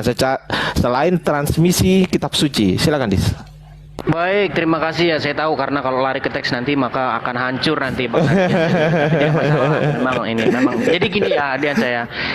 Kalau misalnya nih ya, kalau misalnya Bang Ardiansa tanya sama saya, apakah ada perubahan-perubahan di dalam penyalinan Bible? Ya, memang saya akui. Tapi perubahan-perubahan itu, semua perubahan-perubahan itu sifatnya itu hanya yang remeh-temeh gitu loh. Tidak ada perubahan yang sifatnya esensial. Misalnya mengatakan, wah sesungguhnya Yesus itu nggak disalib lah, atau sesungguhnya Yesus itu bukan Mesias gitu yang dinanti-nantikan orang Yahudi. Itu kalau perubahan seperti itu, itu baru namanya perubahan. Kalau hanya sekedar ada penambahan, kemudian ada yang lain sebagainya, itu semua masih bisa kita jelaskan semuanya itu. Nah, itulah bedanya yang Kristen dengan yang Muslim. Nah, cuman yang Muslim, saya potong sebentar ya. Tunggu. Enggak, aku mau tanya deh. Tunggu. Dari tadi kan belum disebutkan kitab suci menurut Edis itu apa? Sebutkan dulu gitu loh. Silakan Dis. Jadi gini Ardiansa, term ya atau istilah kitab suci itu juga baru muncul belakangan gitu loh. Nggak ada zaman dulu itu istilah seperti itu, nggak ada. Yang ada zaman dulu itu adalah skrip atau buku-buku yang otoritatif gitu loh. Nah, kata suci sebenarnya ini merujuk kepada kata kudus ya. Nah, kata kudus itu definisinya bukan seperti kata kudus yang kita pahami. Kalau orang zaman sekarang kudus itu artinya tidak bercacat celah. Itu arti kudus kalau orang masyarakat sekarang ngerti. Tapi kalau kata kodes ya di dalam Hebrew itu artinya terpisah gitu loh. Ini dipisahkan dari yang lain. Itu definisi kodes itu, teks-teks yang terpisah gitu loh. Nah, makanya istilah-istilah yang baru ini jangan diterapkan kepada yang lama. Nanti akhirnya ini. Oke, saya kembali lagi kepada ini ya, bahasan kita. Nah, perubahan-perubahan tadi itu saya akui ya, memang itu ada. Nah, hanya saja teman-teman Muslim mau mengakui nggak hal yang sama gitu loh. Masalahnya begini ya, itu para profesor, ya kita ambil saja contohnya Munim Siri. Ya, Munim Siri itu pernah dalam satu pidatonya dia membahas buku yang namanya macam-macam mushaf. Ya, itu bahasa Arabnya itu apa ya dia bilang waktu itu? Pokoknya kitab yang membahas tentang macam-macam kitab gitu. Nah, di dalam buku itu Munim Siri itu mengemukakan bahwa sebenarnya teks Quran yang seragam ini itu baru kita dapatkan tahun 1924 di Kairo. Sebelum itu nggak ada Quran yang seragam gitu loh.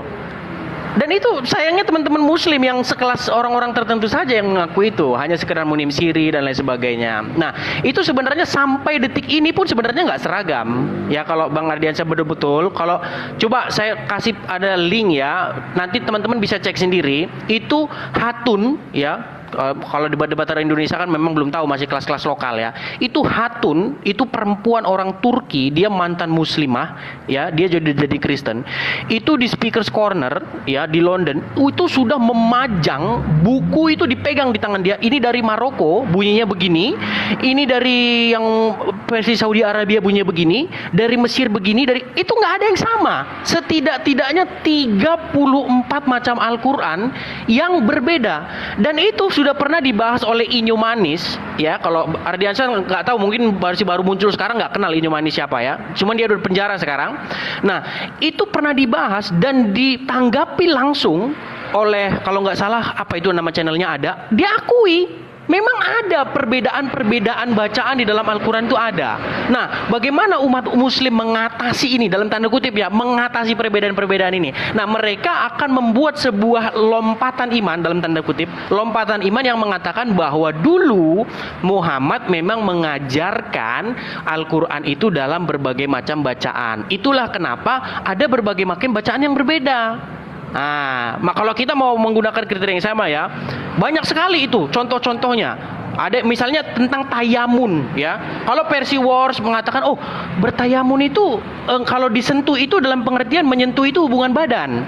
Tapi kalau yang versi yang lain mengatakan, oh, kan Anda bertayamun kalau hanya sekedar bersentuhan saja, itu harus bertayamun. Tapi kalau yang satu bilang kalau itu bersentuhan artinya berhubungan badan, yang satu bilang bersentuhan dalam arti hanya bersentuhan fisik. Itu kalau kita bicara seperti ini nanti panjang lebar ya. Nah, kemudian masalah hadis ya, masalah hadis. Saya kebetulan ini mengkaji Islam itu sudah 11 tahun ya, mengkaji Islam tanpa henti sudah 11 tahun. Quran dari Al-Fatihah, Anas Al-Fatihah itu sudah saya kaji ulang semua. Bahkan saya berkali-kali mengatakan, saya belum pernah ketemu umat muslim yang lebih rajin baca Quran daripada saya. Belum pernah saya ketemu. Nah, jadi begini, kalau Anda tanya masalah hadis ya, masalah Bukhari dan lain-lain ya, Ardiansyah ya. Ardiansyah konsentrasi di sini, jangan ngobrol sama istri, nanti nggak dengar. Pantesan nggak nyambung dari tadi kan. Gini. Udah lanjut. Kalau saya ditanya, apa sih latar belakang kemunculan hadis? Ini dalam diskusi ya. No, kalau saya selama saya mengkaji Islam, latar belakang kemunculan hadis itu adalah sebuah upaya untuk menambal Al-Quran yang tidak memberi jawaban atas pertanyaan-pertanyaan yang datang terkemudian. Saya kasih contoh. Misalnya, kalau Anda buka Quran, ada nggak dalam Quran itu sunat? Nggak ada. Kata sunat nggak pernah ditemukan dalam Quran. Loh, terus misalnya bertato, boleh nggak bertato dalam Quran? Nggak ada. Larangan bertato nggak ada dalam Quran. Yang letterlek begitu nggak ada. Sunat juga nggak ada. Nah, kalau Anda tanya saya, lalu munculnya hadis ini apa? Maksudnya munculnya hadis. Nah, kalau Anda tanya saya pribadi, kemunculan hadis dalam perspektif saya selaku pengkaji Islam adalah sebuah daya upaya bagi orang-orang muslim yang terkemudian untuk menjawab pertanyaan-pertanyaan yang tidak dijawab oleh Al-Quran, yang Al-Quran tidak mempunyai jawaban tentangnya.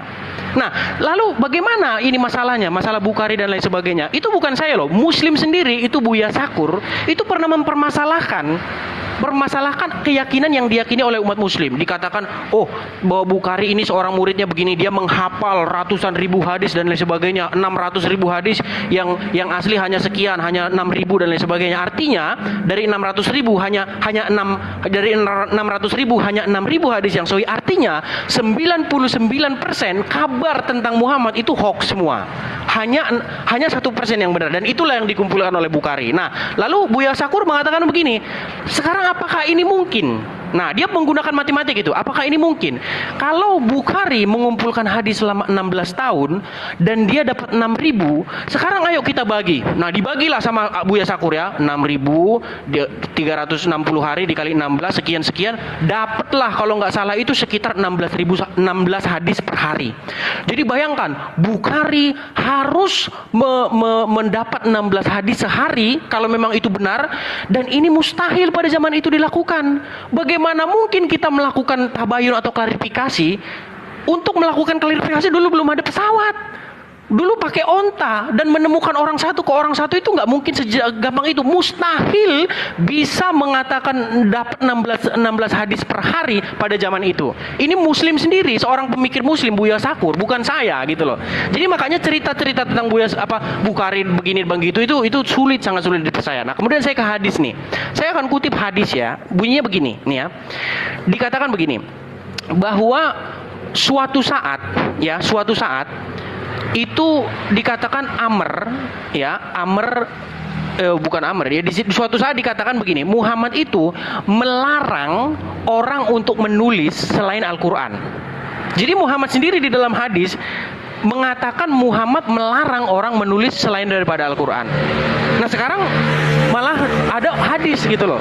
Nah ini menjadi pertanyaan lagi gitu loh. Sebenarnya Muhammad ini melarang atau gimana sih? Apa memang dia memerintahkan gitu loh? Kalau memerintahkan kok dia ngomong bahwa tidak boleh menulis perkataan dia selain Al-Quran? Nanti mal bahas lagi ke hadis kuci lagi, nanti panjang lebar lagi. Tapi intinya yang mau saya kasih sama teman-teman begini ya. Dari hasil diskusi saya ya dengan teman-teman ya, terutama memang bukan dari Indonesia ya teman-teman saya ya, itu sekarang ini ada gelombang besar-besaran dari Islam yang sebuah gerakan namanya mereka sebut itu Quranis ya, sebuah gerakan untuk hanya berpegang kepada Quran saja. Kenapa gerakan ini muncul?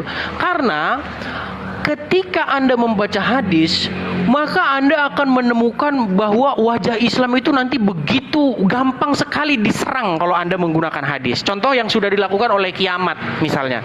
Kiamat itu kalau bahas hadis, wah itu orang-orang muslim semua berlomba-lomba mengatakan bahwa itu palsu hadis itu. Itu akhirnya, jadi mustahil umat muslim tidak bermuka dua kalau dia dia percaya hadis. Di saat yang sama dia tidak bermuka dua. Kenapa? Karena akan banyak sekali hadis-hadis yang akan dikatakan itu doif. Salah satu contohnya adalah Valen yang Zulkifli meminta maaf kemarin kepada dia. Ya, dia Valen ngomong gini. Waktu saya bilang begini, Valen, ini saya tunjukin kamu hadis nih. Hadis ini bunyinya begini, bahwa unta itu tercipta dari setan. Apa sih sebentar? Apa sih kemarin yang saya ini? Bahwa Dis, nggak usah kemana-mana, Dis. Kita bahas transmisi kitab suci, gitu loh. Bukan, kamu kan tadi membahas hadis gitu loh, bahwa Bukhari Iya, ini tapi kita nggak usah kemana-mana. Nih, tunggu Dis. Kita nggak usah kemana-mana dulu gitu loh. Tunggu, sabar Dis. Jadi yang kita bahas itu soal transmisi gitu loh, Dis. Nih, salah satu contoh, Dis ya. Aku kasih tahu dulu ya, Dis ya. Ini kan di Bibelmu, Alkitab Sabda 1 Yohanes 5 ayat 7 ya. Contoh ini, Dis. Ini kan ayat sucimu kan kamu anggap suci, atau gini deh, Anda tadi bilang bahwasanya ini istilah kitab suci kan lahir di belakangan. Oke, gini aja, ini wahyu Tuhan bukan, Dis, menurut Edis? Tergantung kamu mendefinisikan wahyu Tuhan itu seperti apa. Saya ngikut Edis ya. Edis bilangnya gimana? Wahyu Tuhan itu apa, Dis? Kalau wahyu Tuhan itu wahyu dari Tuhan kan gitu. Iya, jadi gini, kalau di dalam orang Kristen, pandangan orang Kristen itu, penulis Bible itu, dia itu dapat hikmat dari Tuhan untuk menulis itu. Gitu. Baik, berarti itu wahyu Tuhan ya? Di dalam pengertian yang demikian saya sebutkan. Kalau wahyu Tuhan itu kira-kira bisa salah atau nggak bisa salah, Dis? Wahyu Tuhan. Tentu saja kalau dia ilham dari Tuhan tentu tidak mungkin salah. Oke, siap. Kita cek, Dis. 1 Yohanes 5 ayat 7. Sebab ada 3 yang memberi kesaksian di dalam sorga, Bapa, Firman, dan Roh Kudus, dan ketiganya adalah satu. Kita cek ya. Bagian ayat ini tidak terdapat dalam naskah-naskah Yunani yang paling tua dan tidak pula dalam terjemahan-terjemahan kuno. Bahkan tidak dalam naskah-naskah yang paling baik dari Vulgata. Nah, Vulgata nggak ada loh ya. Bagian ini kiranya aslinya sebuah catatan di pinggir halaman. Catatan pinggir, Dis. Salah satu naskah terjemahan Latin. Catatan pinggir dari terjemahan Latin pula, yang kemudian disisipkan ke dalam naskah-naskah oleh penyalin, dan akhirnya bahkan disisipkan ke dalam beberapa naskah Yunani. Karenanya bagian ini pasti apa, Dis? Pasti tidak asli gitu. Itu udah isu lama itu isu basi yang dibahas itu. Isu lama tapi tidak pernah terjawab. Coba sekarang, Edis bisa nggak menunjukkan bahwasanya ini adalah ayat asli? Ya, saya jawab ya. Tunggu. Saya bukakan dulu. Gitu loh. Itu Johanin koma. Saya tahu itu. Ya, kita cek dulu Johanin koma, teman-teman ya. Kita cek dulu, teman-teman. Johanin koma Johanin ya. Kita cek dulu. Ternyata ini, teman-teman, Johanin koma ini catatan pinggirnya ini. Ini yang tadi ada Bapa, Putra, dan Roh Kudus, dan ketiganya adalah satu. Ini ada di sini. Nah, koma Johanim pada Codex Ottobanianus dalam bahasa Latin, bahasa Yunani, dibuat pada abad keberapa? Loh, abad ke-14, abad ke-15. Padahal Yesus itu abad pertama, Dis. Kenapa bisa coba? Nah, jadi begini, saya gampang saja menjawab itu. Itulah hebatnya Tunggu dulu. Saya selesaikan dulu, Dis. Satu-satu lah. Tadi Anda udah ngomong 10 menit loh. Diem dulu ya. Oke, ini satu ini. Ini meskipun isu lama teman-teman, meskipun isu lama, sampai detik ini pun tidak ada yang sanggup menjawab meskipun pendeta Budi Asali sekalipun dia mengaku ini bukan wahyu Tuhan loh malahan. Ya oke. Sekarang kita cek di sini. Ini di kodeks ya, abad keberapa teman-teman? Kodeks Sinaiticus abad keempat, dis. Ini paling tua kodeksmu. Jadi yang paling tua ini ada Markus 16, ayatnya cuman sampai 8. Kita cek di Markusmu, dis. Markus 16 di Alkitab Sabda. Ayatnya 9 sampai 20, dis. Nah, ini segini banyaknya ini dari mana, dis? Tuh. Ini dari mana, dis? Coba, penambahan ini bukan penambahan kata ya teman-teman, penambahan paragraf, ini bukan kalimat. Ini bukan sekedar kalimat, ini penambahan paragraf, dis. Gitu loh. Jadi kalau Edis bilang, kalau diskusi dengan Ardiansa, kan saya tadi udah bilang, dis, masalahnya gini, dis. Diskusi dengan Ardiansah itu harus menggunakan data, open cam data, meskipun nggak muka, nggak ada masalah.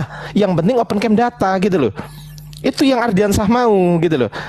Jadi kalau cuman Saya jawab ya. tunggu dulu, saya belum selesai. Saya belum selesai, dis. Banyak-banyak, dua dulu aja, jangan banyak-banyak. Nanti 5 nanti lupa semua saya. Oh ya udah, fokus ke sini ya. Baik, Kalau jadi- fokus ke lain-lain saya potong lagi nanti.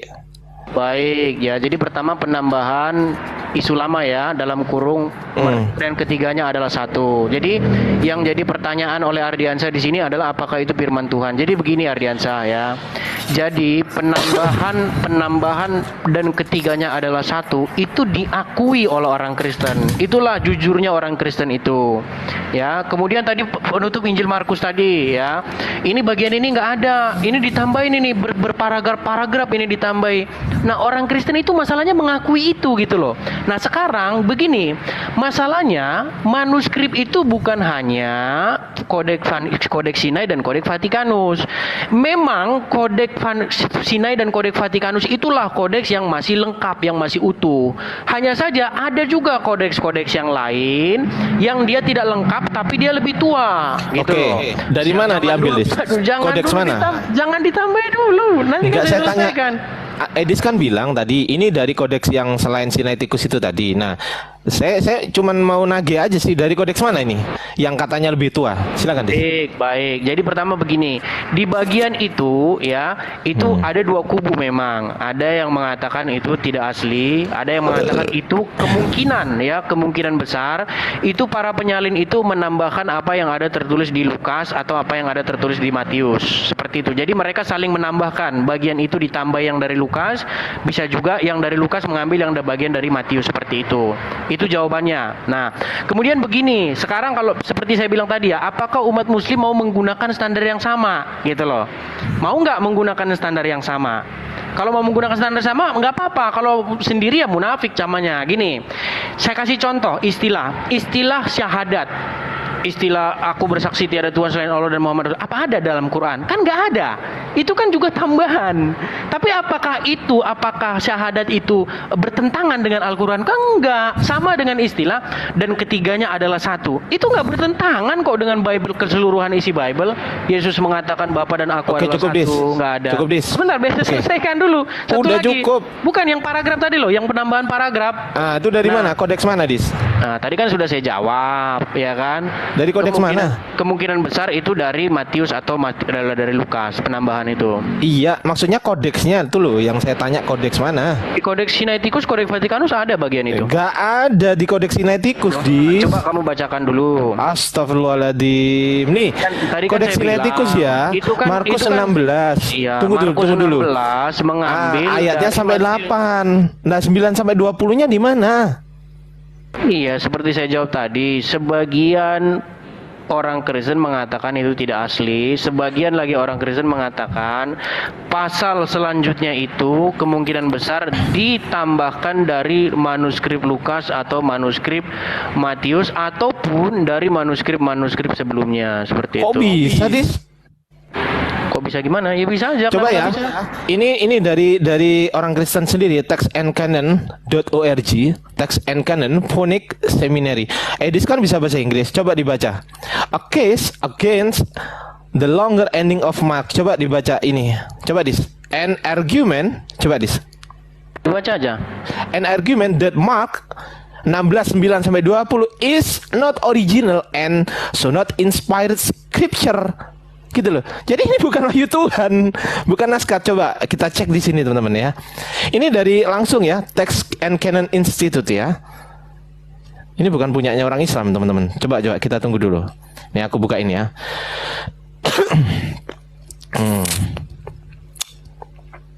Ini. The Old Latin manuscript Bobiensis from the 4th of 5th century concludes at Mark 16 sampai 8 doang dis. Tuh. Tidak menyertakan 16:9 sampai 20. The oldest Syria manuscript juga sama 16 sampai 8.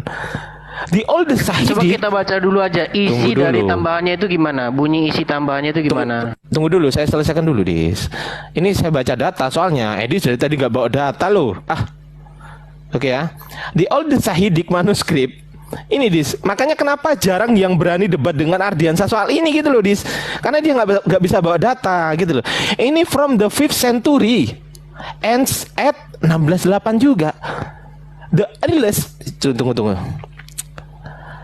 Palestina Aramaic Christian Palestina Aramaic version of Mark Codex Sinaiticus Res Scripture in Santo Petersburg. Coba berakhir di 16:8 juga.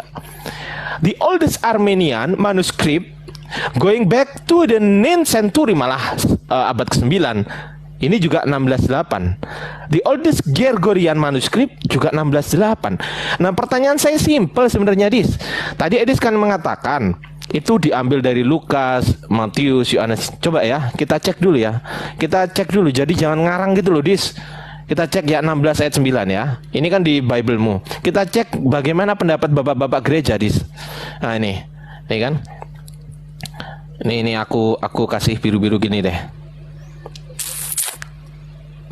Bagian penutup Markus ini pasti termasuk ke dalam kitab suci itu, maksa kan, dan diinspirasikan, maksa ini. Coba, padahal dia ditulis gini juga. Ini belum berarti bahwa ayat-ayat ini juga dituliskan oleh Markus. Loh, ini apa ini? Kok gini loh, ini ayat belum berarti dituliskan oleh Markus tapi dimasukkan ke dalam Markus. Kan gitu ya, ini ya. Dan sangat diragukan apakah sungguh-sungguh termasuk ke dalam Injil. Lo diragukan lo, Dis. Sebagaimana digubah oleh Markus, ini diragukan, Dis. Gitu loh. Yang jadi masalah, oke lah, kita nggak usah sebut ini kitab suci karena Edis bilang bahwasanya istilah kitab suci baru muncul belakangan. Pertanyaan saya, ini dasar beriman atau bukan dasar beriman, Dis? Dasar beriman tentu saja. Dasar beriman. Kalau dasar berimannya salah, kira-kira imannya salah atau benar, Dis? Itu tidak salah, nggak ada yang Tidak bilang salah, berarti benar ya? Kalau itu tambahan benar, tapi kalau itu salah itu tidak benar. Oke, tambahan dari siapa tambahannya, Dis?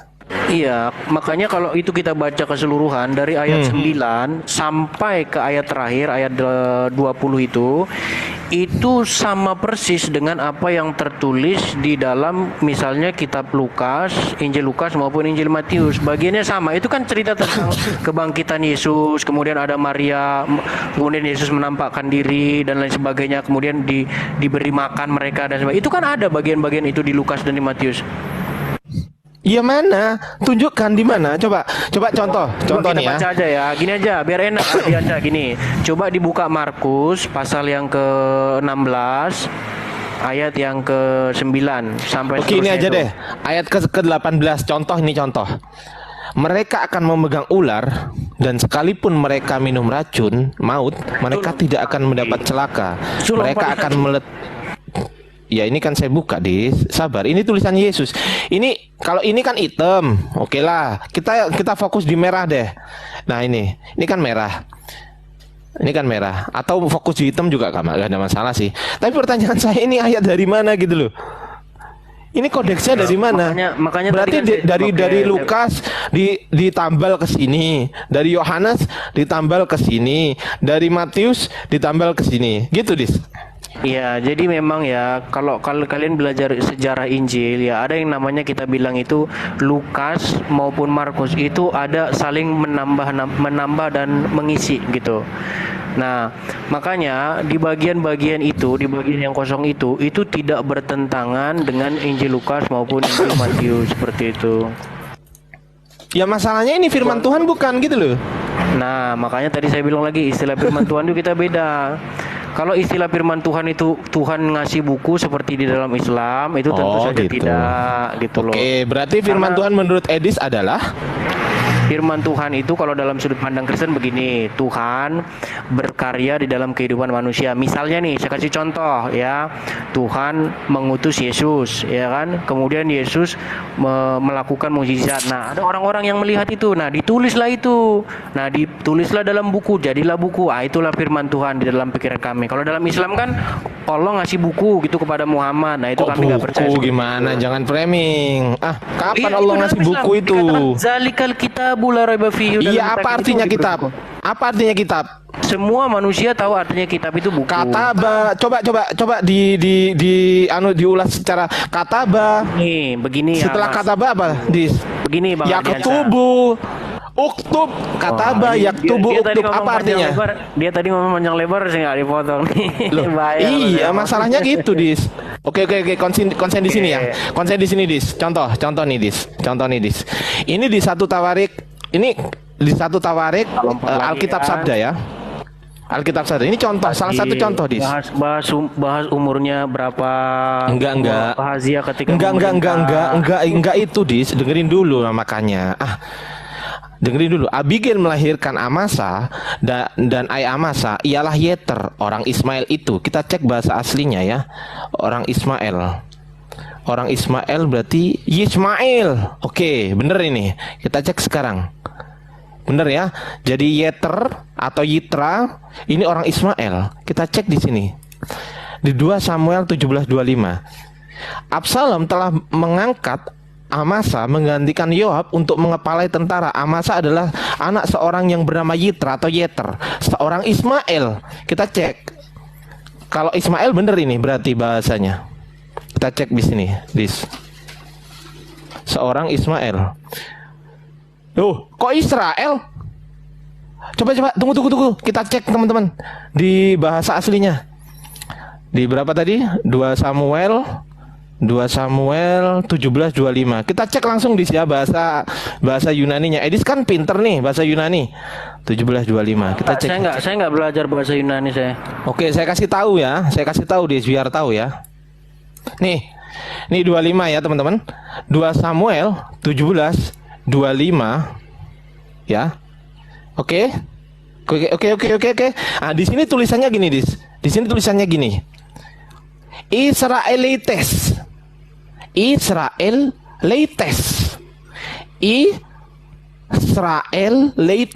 Ya, kemudian diterjemahkan orang Ismail. Israel. Ya. Kemudian diterjemahkan di sini Ismail. Nah, yang benar yang mana, Dis? Oh ya, kalau masalah-masalah terjemahan seperti itu ya sama aja dalam Quran juga banyak itu. Enggak, aku tanya kok dalam Quran. Aku tanya ini, Dis. Yang benar yang mana? Israel atau Ismail? Ya tentu saja kita harus ngikutin yang aslinya. Nah, berarti ini salah. Iya, Kalau aslinya, kalau ngikuti aslinya, Dis, dengerin. Kalau ngikuti aslinya, berarti salah juga. Kenapa? Karena di sini Yitra terjemahan itu memang banyak yang salah. Enggak. Kita nggak usah ke terjemahan. Kita ke original teksnya. Original teksnya di sini, Dis. Ya, di sini original teksnya berbicara Yeter itu orang Ismail. Nih original teksnya ya. Yeter itu orang Ismail. Tetapi kenapa di 2 Samuel Yeter ini orang Ismail, orang Israel. Tuh, Yeter orang Israel. Aduh, yang benar yang mana? Yeter itu orang Ismail baik. atau Yeter itu orang Israel? Yang mana yang benar? Ini original teksnya loh, Dis. Baik, jadi begini Coba. ya. Sebenarnya masalah-masalah seperti ini juga terjadi dalam Al-Quran. Jadi gini. Aduh, udah nggak usah ke Al-Quran dulu lah, Dis. Masa saya jawabnya harus dia. Tadi kalau mau ngomong kan saya dengar gitu loh. Iya, makanya saya tanyanya ini kok larinya ke Quran aja terus. Ini contoh yang sama gitu. Dalam Quran juga terjadi kayak gitu. Ya Gimana, tinggal boleh tinggal jawab nggak? tunjukin Kalau- aja ntar. Tapi bawa kalau data. boleh- Saya kalau mau boleh kok jawab- kalau bawa data. Oke, kalau boleh jawab saya jawab. Tapi kalau nggak boleh jawab ya nggak usah dijawab. Jawab gitu. jawab. Silakan jawab Dis. Oke. Baik, jadi gini ya. Jadi zaman dulu perlu teman-teman ketahui ya, belum ada yang namanya mesin fotokopi. Jadi orang zaman dulu itu bisa saja melakukan kesalahan penyalinan. Contoh, saya kasih contoh. Huruf yang seharusnya za malah ditulis ra itu karena hurufnya sama-sama hanya beda titik saja. Atau Jangan huruf ngarang yang- Dis. Nah, ini Karena katanya zaman boleh dulu itu jawab. belum ada Ini- titiknya. Jangan ke Katanya Quran. katanya boleh jawab nih saya. Iya, gimana tapi nih? ke ini loh, ke Bible. Emangnya Bible ada titiknya? Nah, Coba ini- aku mau tanya. ini kayaknya mulai udah kepepet nih Lu Ardiansa. kok kepepet? Udah mulai kepepet, kalau kepepet kayak gini nih Kok posisinya. kepepet lah? Sekarang jawab aja. Yang bener itu Yitra anak Ismail atau anak Israel? Iya, Coba. itu bisa. Orang Ismail, sorry, orang Ismail. Itu kasih saya waktu untuk menjawab itu. Ya nggak usah ke Quran, saya kasih jawab. Tapi kalau kamu motongnya ke Quran nih, saya potong lah. Loh, katanya mau kritik teks, masa Quran nggak boleh? Gimana? Kan harus dua Gimana arah. sih? Tadi kan aku udah bilang kalau memang itu kamu mau kritik Al-Qur'an, syaratnya adalah kamu open cam data. Itu syarat dari Ardiansa, Dis. Bisa. Cuman Ya, oke, silakan buka. posisi saya dalam perjalanan. Nanti kan? mungkin Perjalanan, kan? Iya, memang saya dalam perjalanan. Ya terus gimana kamu mau kritik Al-Qur'an kalau nggak coba gini Dis. Gini, kan diskusinya syarat lawan Ardiansa adalah harus membuka data. Itu syarat dari saya. Nah, sekarang Edis sanggup nggak menyanggupi syarat itu? Oke, sebentar. Saya kebetulan datanya juga ada di Google. Saya Google sebentar ya. Ya, silakan. Silakan, Dis. Oh, ini dijawab dulu dong harusnya. Setelah dijawab baru ke Quran gitu yang bener. Kok ke Quran dulu? Tadi kan sudah saya jawab. Apa jawabannya? Beri saya waktu untuk Nah, menjawab ya. itu, ya kan? Jawab dulu, silakan, saya, Dis. Saya kan kalau nggak tahu saya nggak asal ngomong gitu loh. Siapa Iya. sebenarnya Yeter itu, apakah dia orang Israel atau dia orang Ismail? Karena Nah, ya, yang benar baik yang di mana? baik di dalam naskah asli pun itu berbeda kan begitu. Ya, yang bener yang mana Nah, berarti? Makanya kasih saya waktu untuk menjawab itu, ya kan? Iya, silakan. Untuk saat ini memang saya akui saya belum bisa menjawabnya, ya. Ah, Nanti itu akan saya jawab. Nah, sekarang begini, apakah teman-teman muslim juga Wah. Gimana? Apakah teman-teman muslim itu bisa menjawab ini begitu? Ya Allah. Ardiansa kayaknya untuk menutupi ini masa ketawa-ketawa gitu loh. Ya, Jadi gini ya, Ardiansa, di dalam Al-Qur'an itu Diakui dulu dong. Diakui dulu, Dis. Bahwasanya nggak bisa jawab. Ya, Akui sudah dulu. saya akui. Kan sudah saya akui. Ya, Saya akui kalau lagi, saya kalau Dis. nggak tahu, saya nggak mungkin ngarang bebas gitu loh. Aku record, Dis. Aku record dulu bentar. Nah, silakan direkod ya, silakan. Jadi ya, kalau untuk masalah itu saya akui saya belum dapat jawabannya. Kasih saya waktu untuk dulu. menemukan jawabannya ya. Tar dulu, aku record dulu ya. Nah, sekarang begini. Oke, Dis, sekarang tunggu begini. Dis. Jadi di 2 Samuel 17:25 dan 1 Tawarik berapa tadi? 2:17 itu ada Yitra orang Ismail dan Yitra satunya Yitra orang Israel. Yang benar yang mana, Dis? Ya, untuk saat ini saya belum ketemu jawabannya. Kasih saya waktu untuk melakukan penelitian ya. Berarti kamu belum lulus sama kitamu sendiri, Dis. Kalau belajar itu nggak ada habisnya Ardiansa. Jadi kalau belajar itu nggak ada habisnya gitu. Ini kayaknya Ya, Ardiansa intinya udah mulai belum panik. tahu ya, Dis ya. Loh, udah saya jawab berkali-kali kok, gimana sih? Iya, masa belum mau tahu. ditanya? Iya, ya udah. Oke, jadi begini ya. Sekarang begini, saya tanya nih sama teman-teman Muslim. Data, tunjukkan data. Kalau tanya harus tunjukin Oke. data. Coba buka Quran surat. Kok saya yang buka sih, Dis? Oh, saya buka ya. Oke, sebentar. Lu itu gimana sih? Kasih saya waktu sekitar 30 detik sampai. Ini 1 kritik teks atau transmisi nih? menit. Ini bukan kritik teks. Di Quran itu langsung salah tulis. Apa itu maksudnya?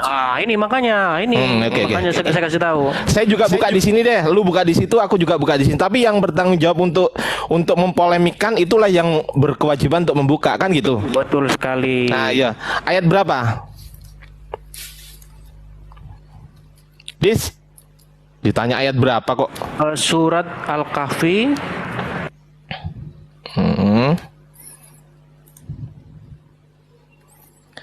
Yang dipolemikan apa? Surat Al-Kahfi. Tunggu, Dis. Surat Al-Kahfi. Ntar dulu. Get this on cam. Iya, on cam, Dis. Al-Kahfi ayat berapa, Dis? Dis? Ya. Aduh, kebelet ke WC pula. Asem. Aku naikin teman-teman yang lain setelah ini ya. Aku mau ke WC setelah jawab ini. Boleh ke Bu Anu dulu, nggak apa-apa. Enggak, setelah jawab aja. Jawab buruan Iya. cepetan. Oke, Aku mau ke WC. coba dibuka surat Al-Kahfi ayat yang ke-8. Ah, polemiknya apa, Dis? Ya, di sini terjadi kesalahan tulis yang kemudian umat muslim harus mengarang arti kata tersebut. Kesalahan tulis yang bener yang mana, Dis? Ya, jadi kata rokim itu merupakan kesalahan tulis itu. Makanya umat muslim harus mengarang apa arti rokim itu. Rokim. Iya. Wa inna laja'iluna ma 'alaiha so'idan Ayat berapa itu? juruzan. Ayat berapa itu? Juruzan 8 katanya. 9 maksud saya. Sorry, salah tulis. Oh, alah. Oh, ini. Am hasibta anna ashabal kahfi warraqimi kanu min ayatina Iya. ajaba. Jadi Kata rokim ini iya. salah tulis. Iya, jadi kata rokim itu merupakan kesalahan tulis gitu. Nah, jadi untuk Kesalahan menjawab tulis. Yang bener yang mana, Dis? Kalau ngomong nggak dikasih ngomong. Iya, silakan ngomong. Aku kan tanya Iya, polemiknya. makanya saya jawab dulu. Iya, Jadi silakan. begini, kalau kalian buka kitab tafsir, maka umat muslim akan menafsirkan kerokim itu banyak sekali artinya. Ditanya si A, jawabannya ini, tanya B, jawabannya ini. Jadi ada yang bilang rokim itu nama anjing. Ada yang bilang rokim itu gua bertulis, gua. Ada yang bilang batu bertulis. Ada yang bilang itu nama bukit. Itu banyak sekali tafsirnya. Ternyata setelah dilakukan penelitian, ya, ini tertulis di dalam buku yang berjudul itu ditulis oleh sebentar ya. Sebentar. Kasih saya waktu sebentar.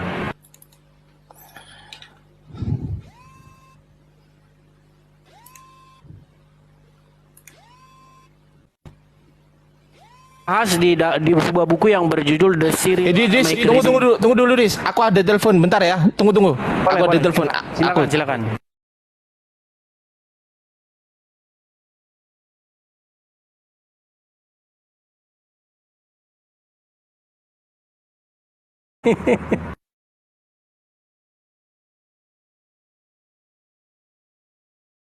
Harusnya gelar Zuma Gurunda udah dia cabut itu, dikasih kepalain harusnya.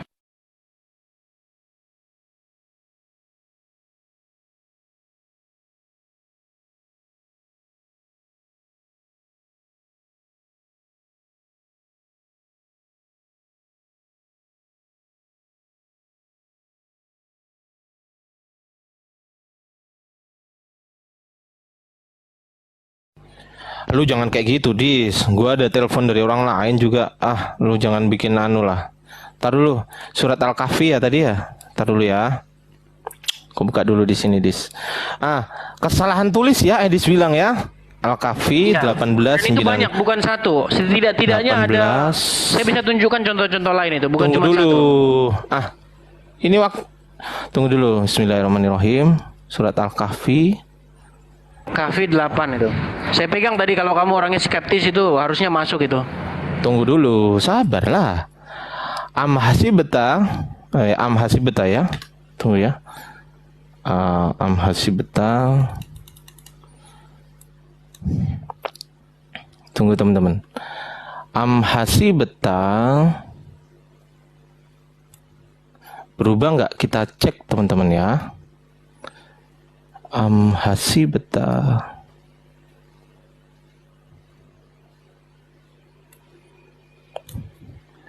Rabbana ini bismillahirrahmanirrahim. Alhamdulillah. 1 2 mana 3? 3 8 ya, Dis ya? Al-Kahfi ayat 8. Oke, bentar aku cari dulu, Dis. Itu pasti banyak sekali tuh tafsir tentang itu, dan tafsirnya tuh dikarang-karang semua itu artinya. Udah, jangan nyocok saja, Dis. Diem dulu, Dis. Aku ini orangnya nyari gitu loh. Hasibta 15 14 15 16. Oh, sebelah sini. Oh, ini. Oh, ini nih. Hasibta. Oke. Ntar dulu, Dis. Ah, ini.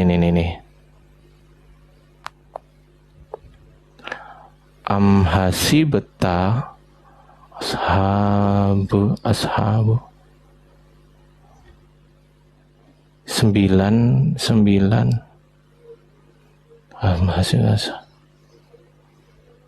Rokim ya? Ya, kata rokim itu bukan bahasa Arab. Saya sudah mewawancarai ada sekitar 5 orang Arab dan tidak satu pun di antara mereka yang tahu apa arti rokim Tunggu itu. dulu, Dis. Jangan kesimpulan aneh-aneh. Diem dulu. Dan karena itu akan mengejutkan orang-orang Muslim yang awam. Oh, enggak, tenang aja, Dis. Ini kepotong di sini. Hasibta 9 berarti 10. Al-Kahfi. Waroki malah Edis. Nih, Dis, gue kasih. Edis. Dis, kalau ngecek, kalau ngomong salah atau enggak, itu langsung ke manuskripnya, Dis. Aku punya manuskripnya, nih ya, teman-teman. Edis bisa cek ya. Tunggu tuh. Aku buka dulu. Nah, ini kan Ashabul Kahfi Warokim ya teman-teman ya. Warokim ya. Kita cek. Tunggu dulu, Dis. Nih, tunggu dulu. Nih, aku kurang gede ya, aku gedein. Cukup besar, kurang gede enggak ya? Nih, ayat 8, ayat 9. Hasibta ashabul kahfi warokim. Ngeblur ya. Warokim. Udah bener, Dis. Yang dipolemikan adalah salah tulis. Ini enggak salah tulis karena ini tunggu dulu. Ini loh, warokim ya, tunggu ya. Warokim. Ini Edis tahu nggak ini apa? Aku tanya dulu dong. Edis tahu nggak ini apa? Itu manuskrip Al-Quran. Ya udah, manuskripnya nggak salah kok. Sudah. Kok salah tulis gimana sih, Dis? Sudah belum? Kalau sudah saya jawab. Manuskripnya aja nggak salah, gitu loh. Iya, kalau sudah kasih tahu gitu loh. Iya, sekarang buktikan kalau manuskripnya salah. Kan di sini kan katanya salah tulis. Baik. Jadi pertama begini. Yang tidak, waduh, ini gimana? Tunggu. Ini warokim. Coba tanya teman-teman muslim coba baca. Bener nggak Ardiansa ini warokim? Bener nggak? Betul, itu warokim, betul. Iya. Terus di sini tunggu. Iya, di manuskrip juga warokim, betul. Ya udah. Iya, makanya kasih saya ngomong. Ya udah. Salah tulis apa ya saya tulis? Makanya kasih saya ngomong. Udah belum? Kalau udah biar saya ngomong. Iya, silakan. Jangan terguncang gitu ah. Ngapain lo? Biasa aja gitu. Oke, jadi gini. Pertama-tama yang harus dipahami itu tuduhannya begini. Quran itu sebelum dia Quran bahasa Arab, itu Quran itu bukan bahasa Arab. Makanya buktikan. kata-kata, Buktikan dulu. Ini lagi ngomong dipotong terus nih kayaknya. Iya, buktikan, Dis. Ini saya lagi membuktikan, diam dulu. Mana datanya? Datanya mana? Makanya diem dulu, saya mau ngomong. Waduh, gimana sih? Jadi gini, ayat Quran di dalam surat Yusuf ayat 2 mengatakan begini, kami turunkan Quran ini dalam bahasa Arab supaya kamu memahaminya. Ini ayat ini menjadi satu indikasi bahwa Quran ini tadinya bukan bahasa Arab. Nah, dibuatlah itu ke dalam bahasa Arab supaya dipahami. Nah, sekarang begini. Pertanyaannya begini. Apakah kata rokim ini bahasa Arab? Enggak, tunggu dulu, buktikan dulu. Wah, tunjukkan kalau Quran itu. Gimana mau tunggu dulu. Ini saya nih? Loh, mau ngomong dipotong terus. Tunggu. Enggak bisa gitu. Gini, kan Edis kan membuat klaim bahwasanya Quran diturunkan dulunya enggak pakai bahasa Arab. Nah, buktikan dulu pakai data. Mana datamu? Dari tadi kamu belum buka data. Yusuf ayat kedua. Mana? Loh, surat Yusuf Kedua, kan mengapa dalam bahasa Oke, Arab Yusuf. kan gitu. Ya, oke. Kenapa dia ngomong dalam bahasa Arab? Tadinya Tunjukkan bahasa apa? sekarang tunjukkan Quran Ini, diturunkan bukan dalam bahasa ini. Arab itu loh, tunjukkan. Kata-kata itu contoh gini. Loh, malah ketawa sih. Gimana Tunjukkan sih? mana? Kalau saya ngomong gini, saya kirim kamu Harry Potter dalam bahasa Indonesia. Berarti kata-kata itu membuktikan apa? Itu kan kamu. Ini Quran, jangan disamakan. Sebentar. Kalau saya bilang sama kamu, saya kirim kamu Harry Potter dalam bahasa Indonesia, itu membuktikan apa? Coba saya tanya. Tunggu. Sebentar, itu membuktikan syarat, apa dulu? Tunggu. Syarat diskusi Jangan dengan dulu. Tunggu dulu. Nah, ini Tunggu mulai dulu, kena, diam kan? dulu. Syarat diskusi dengan Ardiansa, Edis harus buka data, tunjukkan Quran Itu diturunkan ayat bukan dalam bahasa Arab tuh. Surat Yusuf ayat kedua. Kami turunkan Quran ini di dalam bahasa Arab supaya kamu memahaminya. Nah. Oke. Wah, macet loh. Kamu Bahasanya macet. Quran diturunkan dalam bahasa bukan Arab. Tunjukkan. Loh, bukan Quran diturunkan dalam bahasa Arab. Loh, gimana sih? Edis. Malah ketawa-ketawa terus. Iya mana? Tunjukkan kalau Quran bukan dari bahasa Arab. Ardi. Tunjukkan. Ardi, makanya kalau saya ngomong kamu jangan panik, denger dulu saya sampai selesai. Loh kan panik kan? Dis, Kan dengerin ya. Selama Ardiansa membawa Bible kitab suci buktikan ini dan juga Al-Quran ya, untuk menguji kesohihan dan kevalidasian Al-Quran, wallahi Dis, Ardiansa nggak pernah panik ya. Baik, Jadi kalau sekarang tidak panik, tunjukkan diem dulu. datanya. Loh, Sekarang kalau tidak tunjuk, panik, ya diem tunggu. dulu. Yang Lah, itu namanya mengklaim panik. Gimana? diem dulu, gantian ngomongnya. Yang mengklaim Quran diturunkan bukan dalam bahasa Arab kan Edis. Ini kenapa sih kok kenapa sih? Kedap-kedip. Ini kenapa kedap-kedip ini? Tunggu. Apa gini ya? Nah, gini. Nah, gini. Kedap-kedip nggak? Oke, udah nggak. Ya, Edis bilang Quran bukan diturunkan dalam bahasa Arab. Oke, saya butuh data yang menunjukkan Quran diturunkan bukan dalam bahasa Arab. Tunjukkan datanya gitu loh. Silakan Dis. Data. Saya nggak butuh ngomong. Kalimat saya aja nggak bisa. Kalau Loh, saya nggak ngomong butuh- dipotong. nggak butuh itu. tanda Saya panik butuh ini data. namanya. Ini namanya tanda panik. Saya nggak ngomong gitu.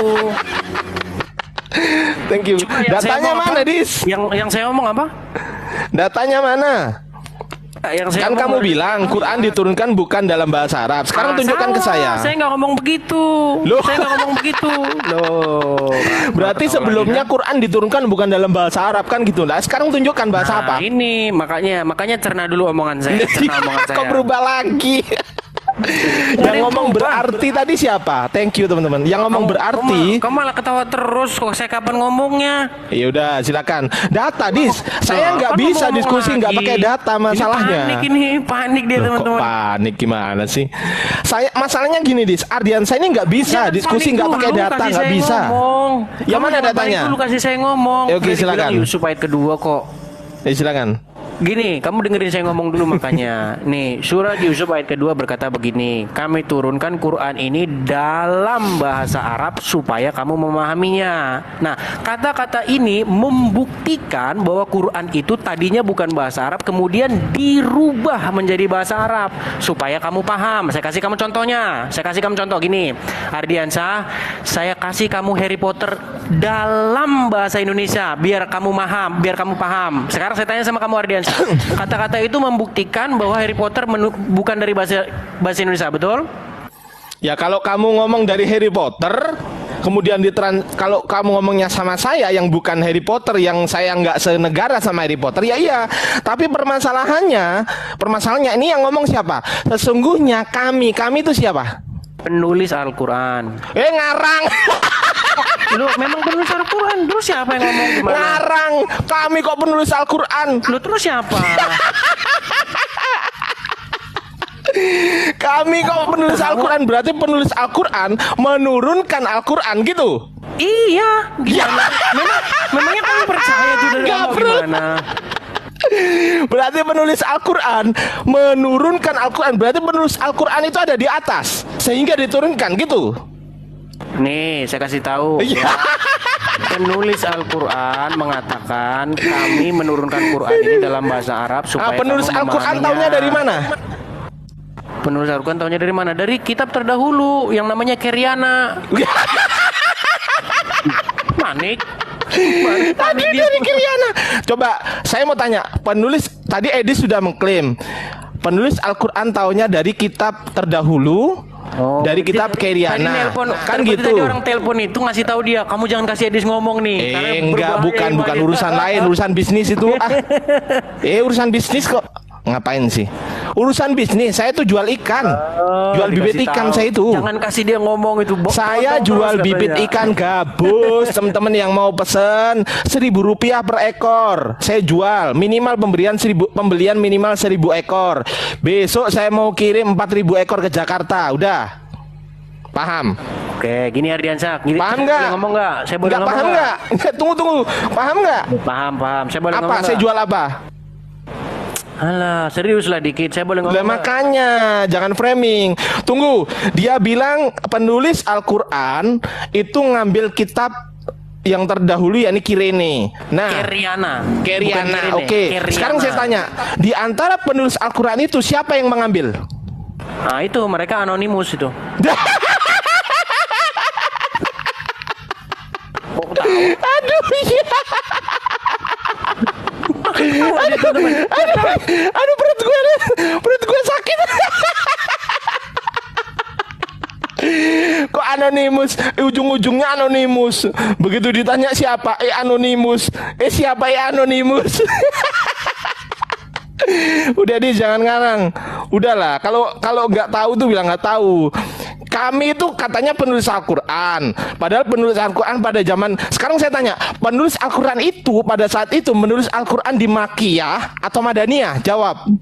Nggak ada di situ ditulis di Madinah atau Makkiyah. Iya, saya tanya ke Edis. Kok nggak ada sih? Nggak ngerti berarti Edis. Cerita itu kan dibikin Islam di kemudian. Kalau ngarang. Sekarang saya tanya, ditulis di Mekah atau di Madinah? Jawab. Gini.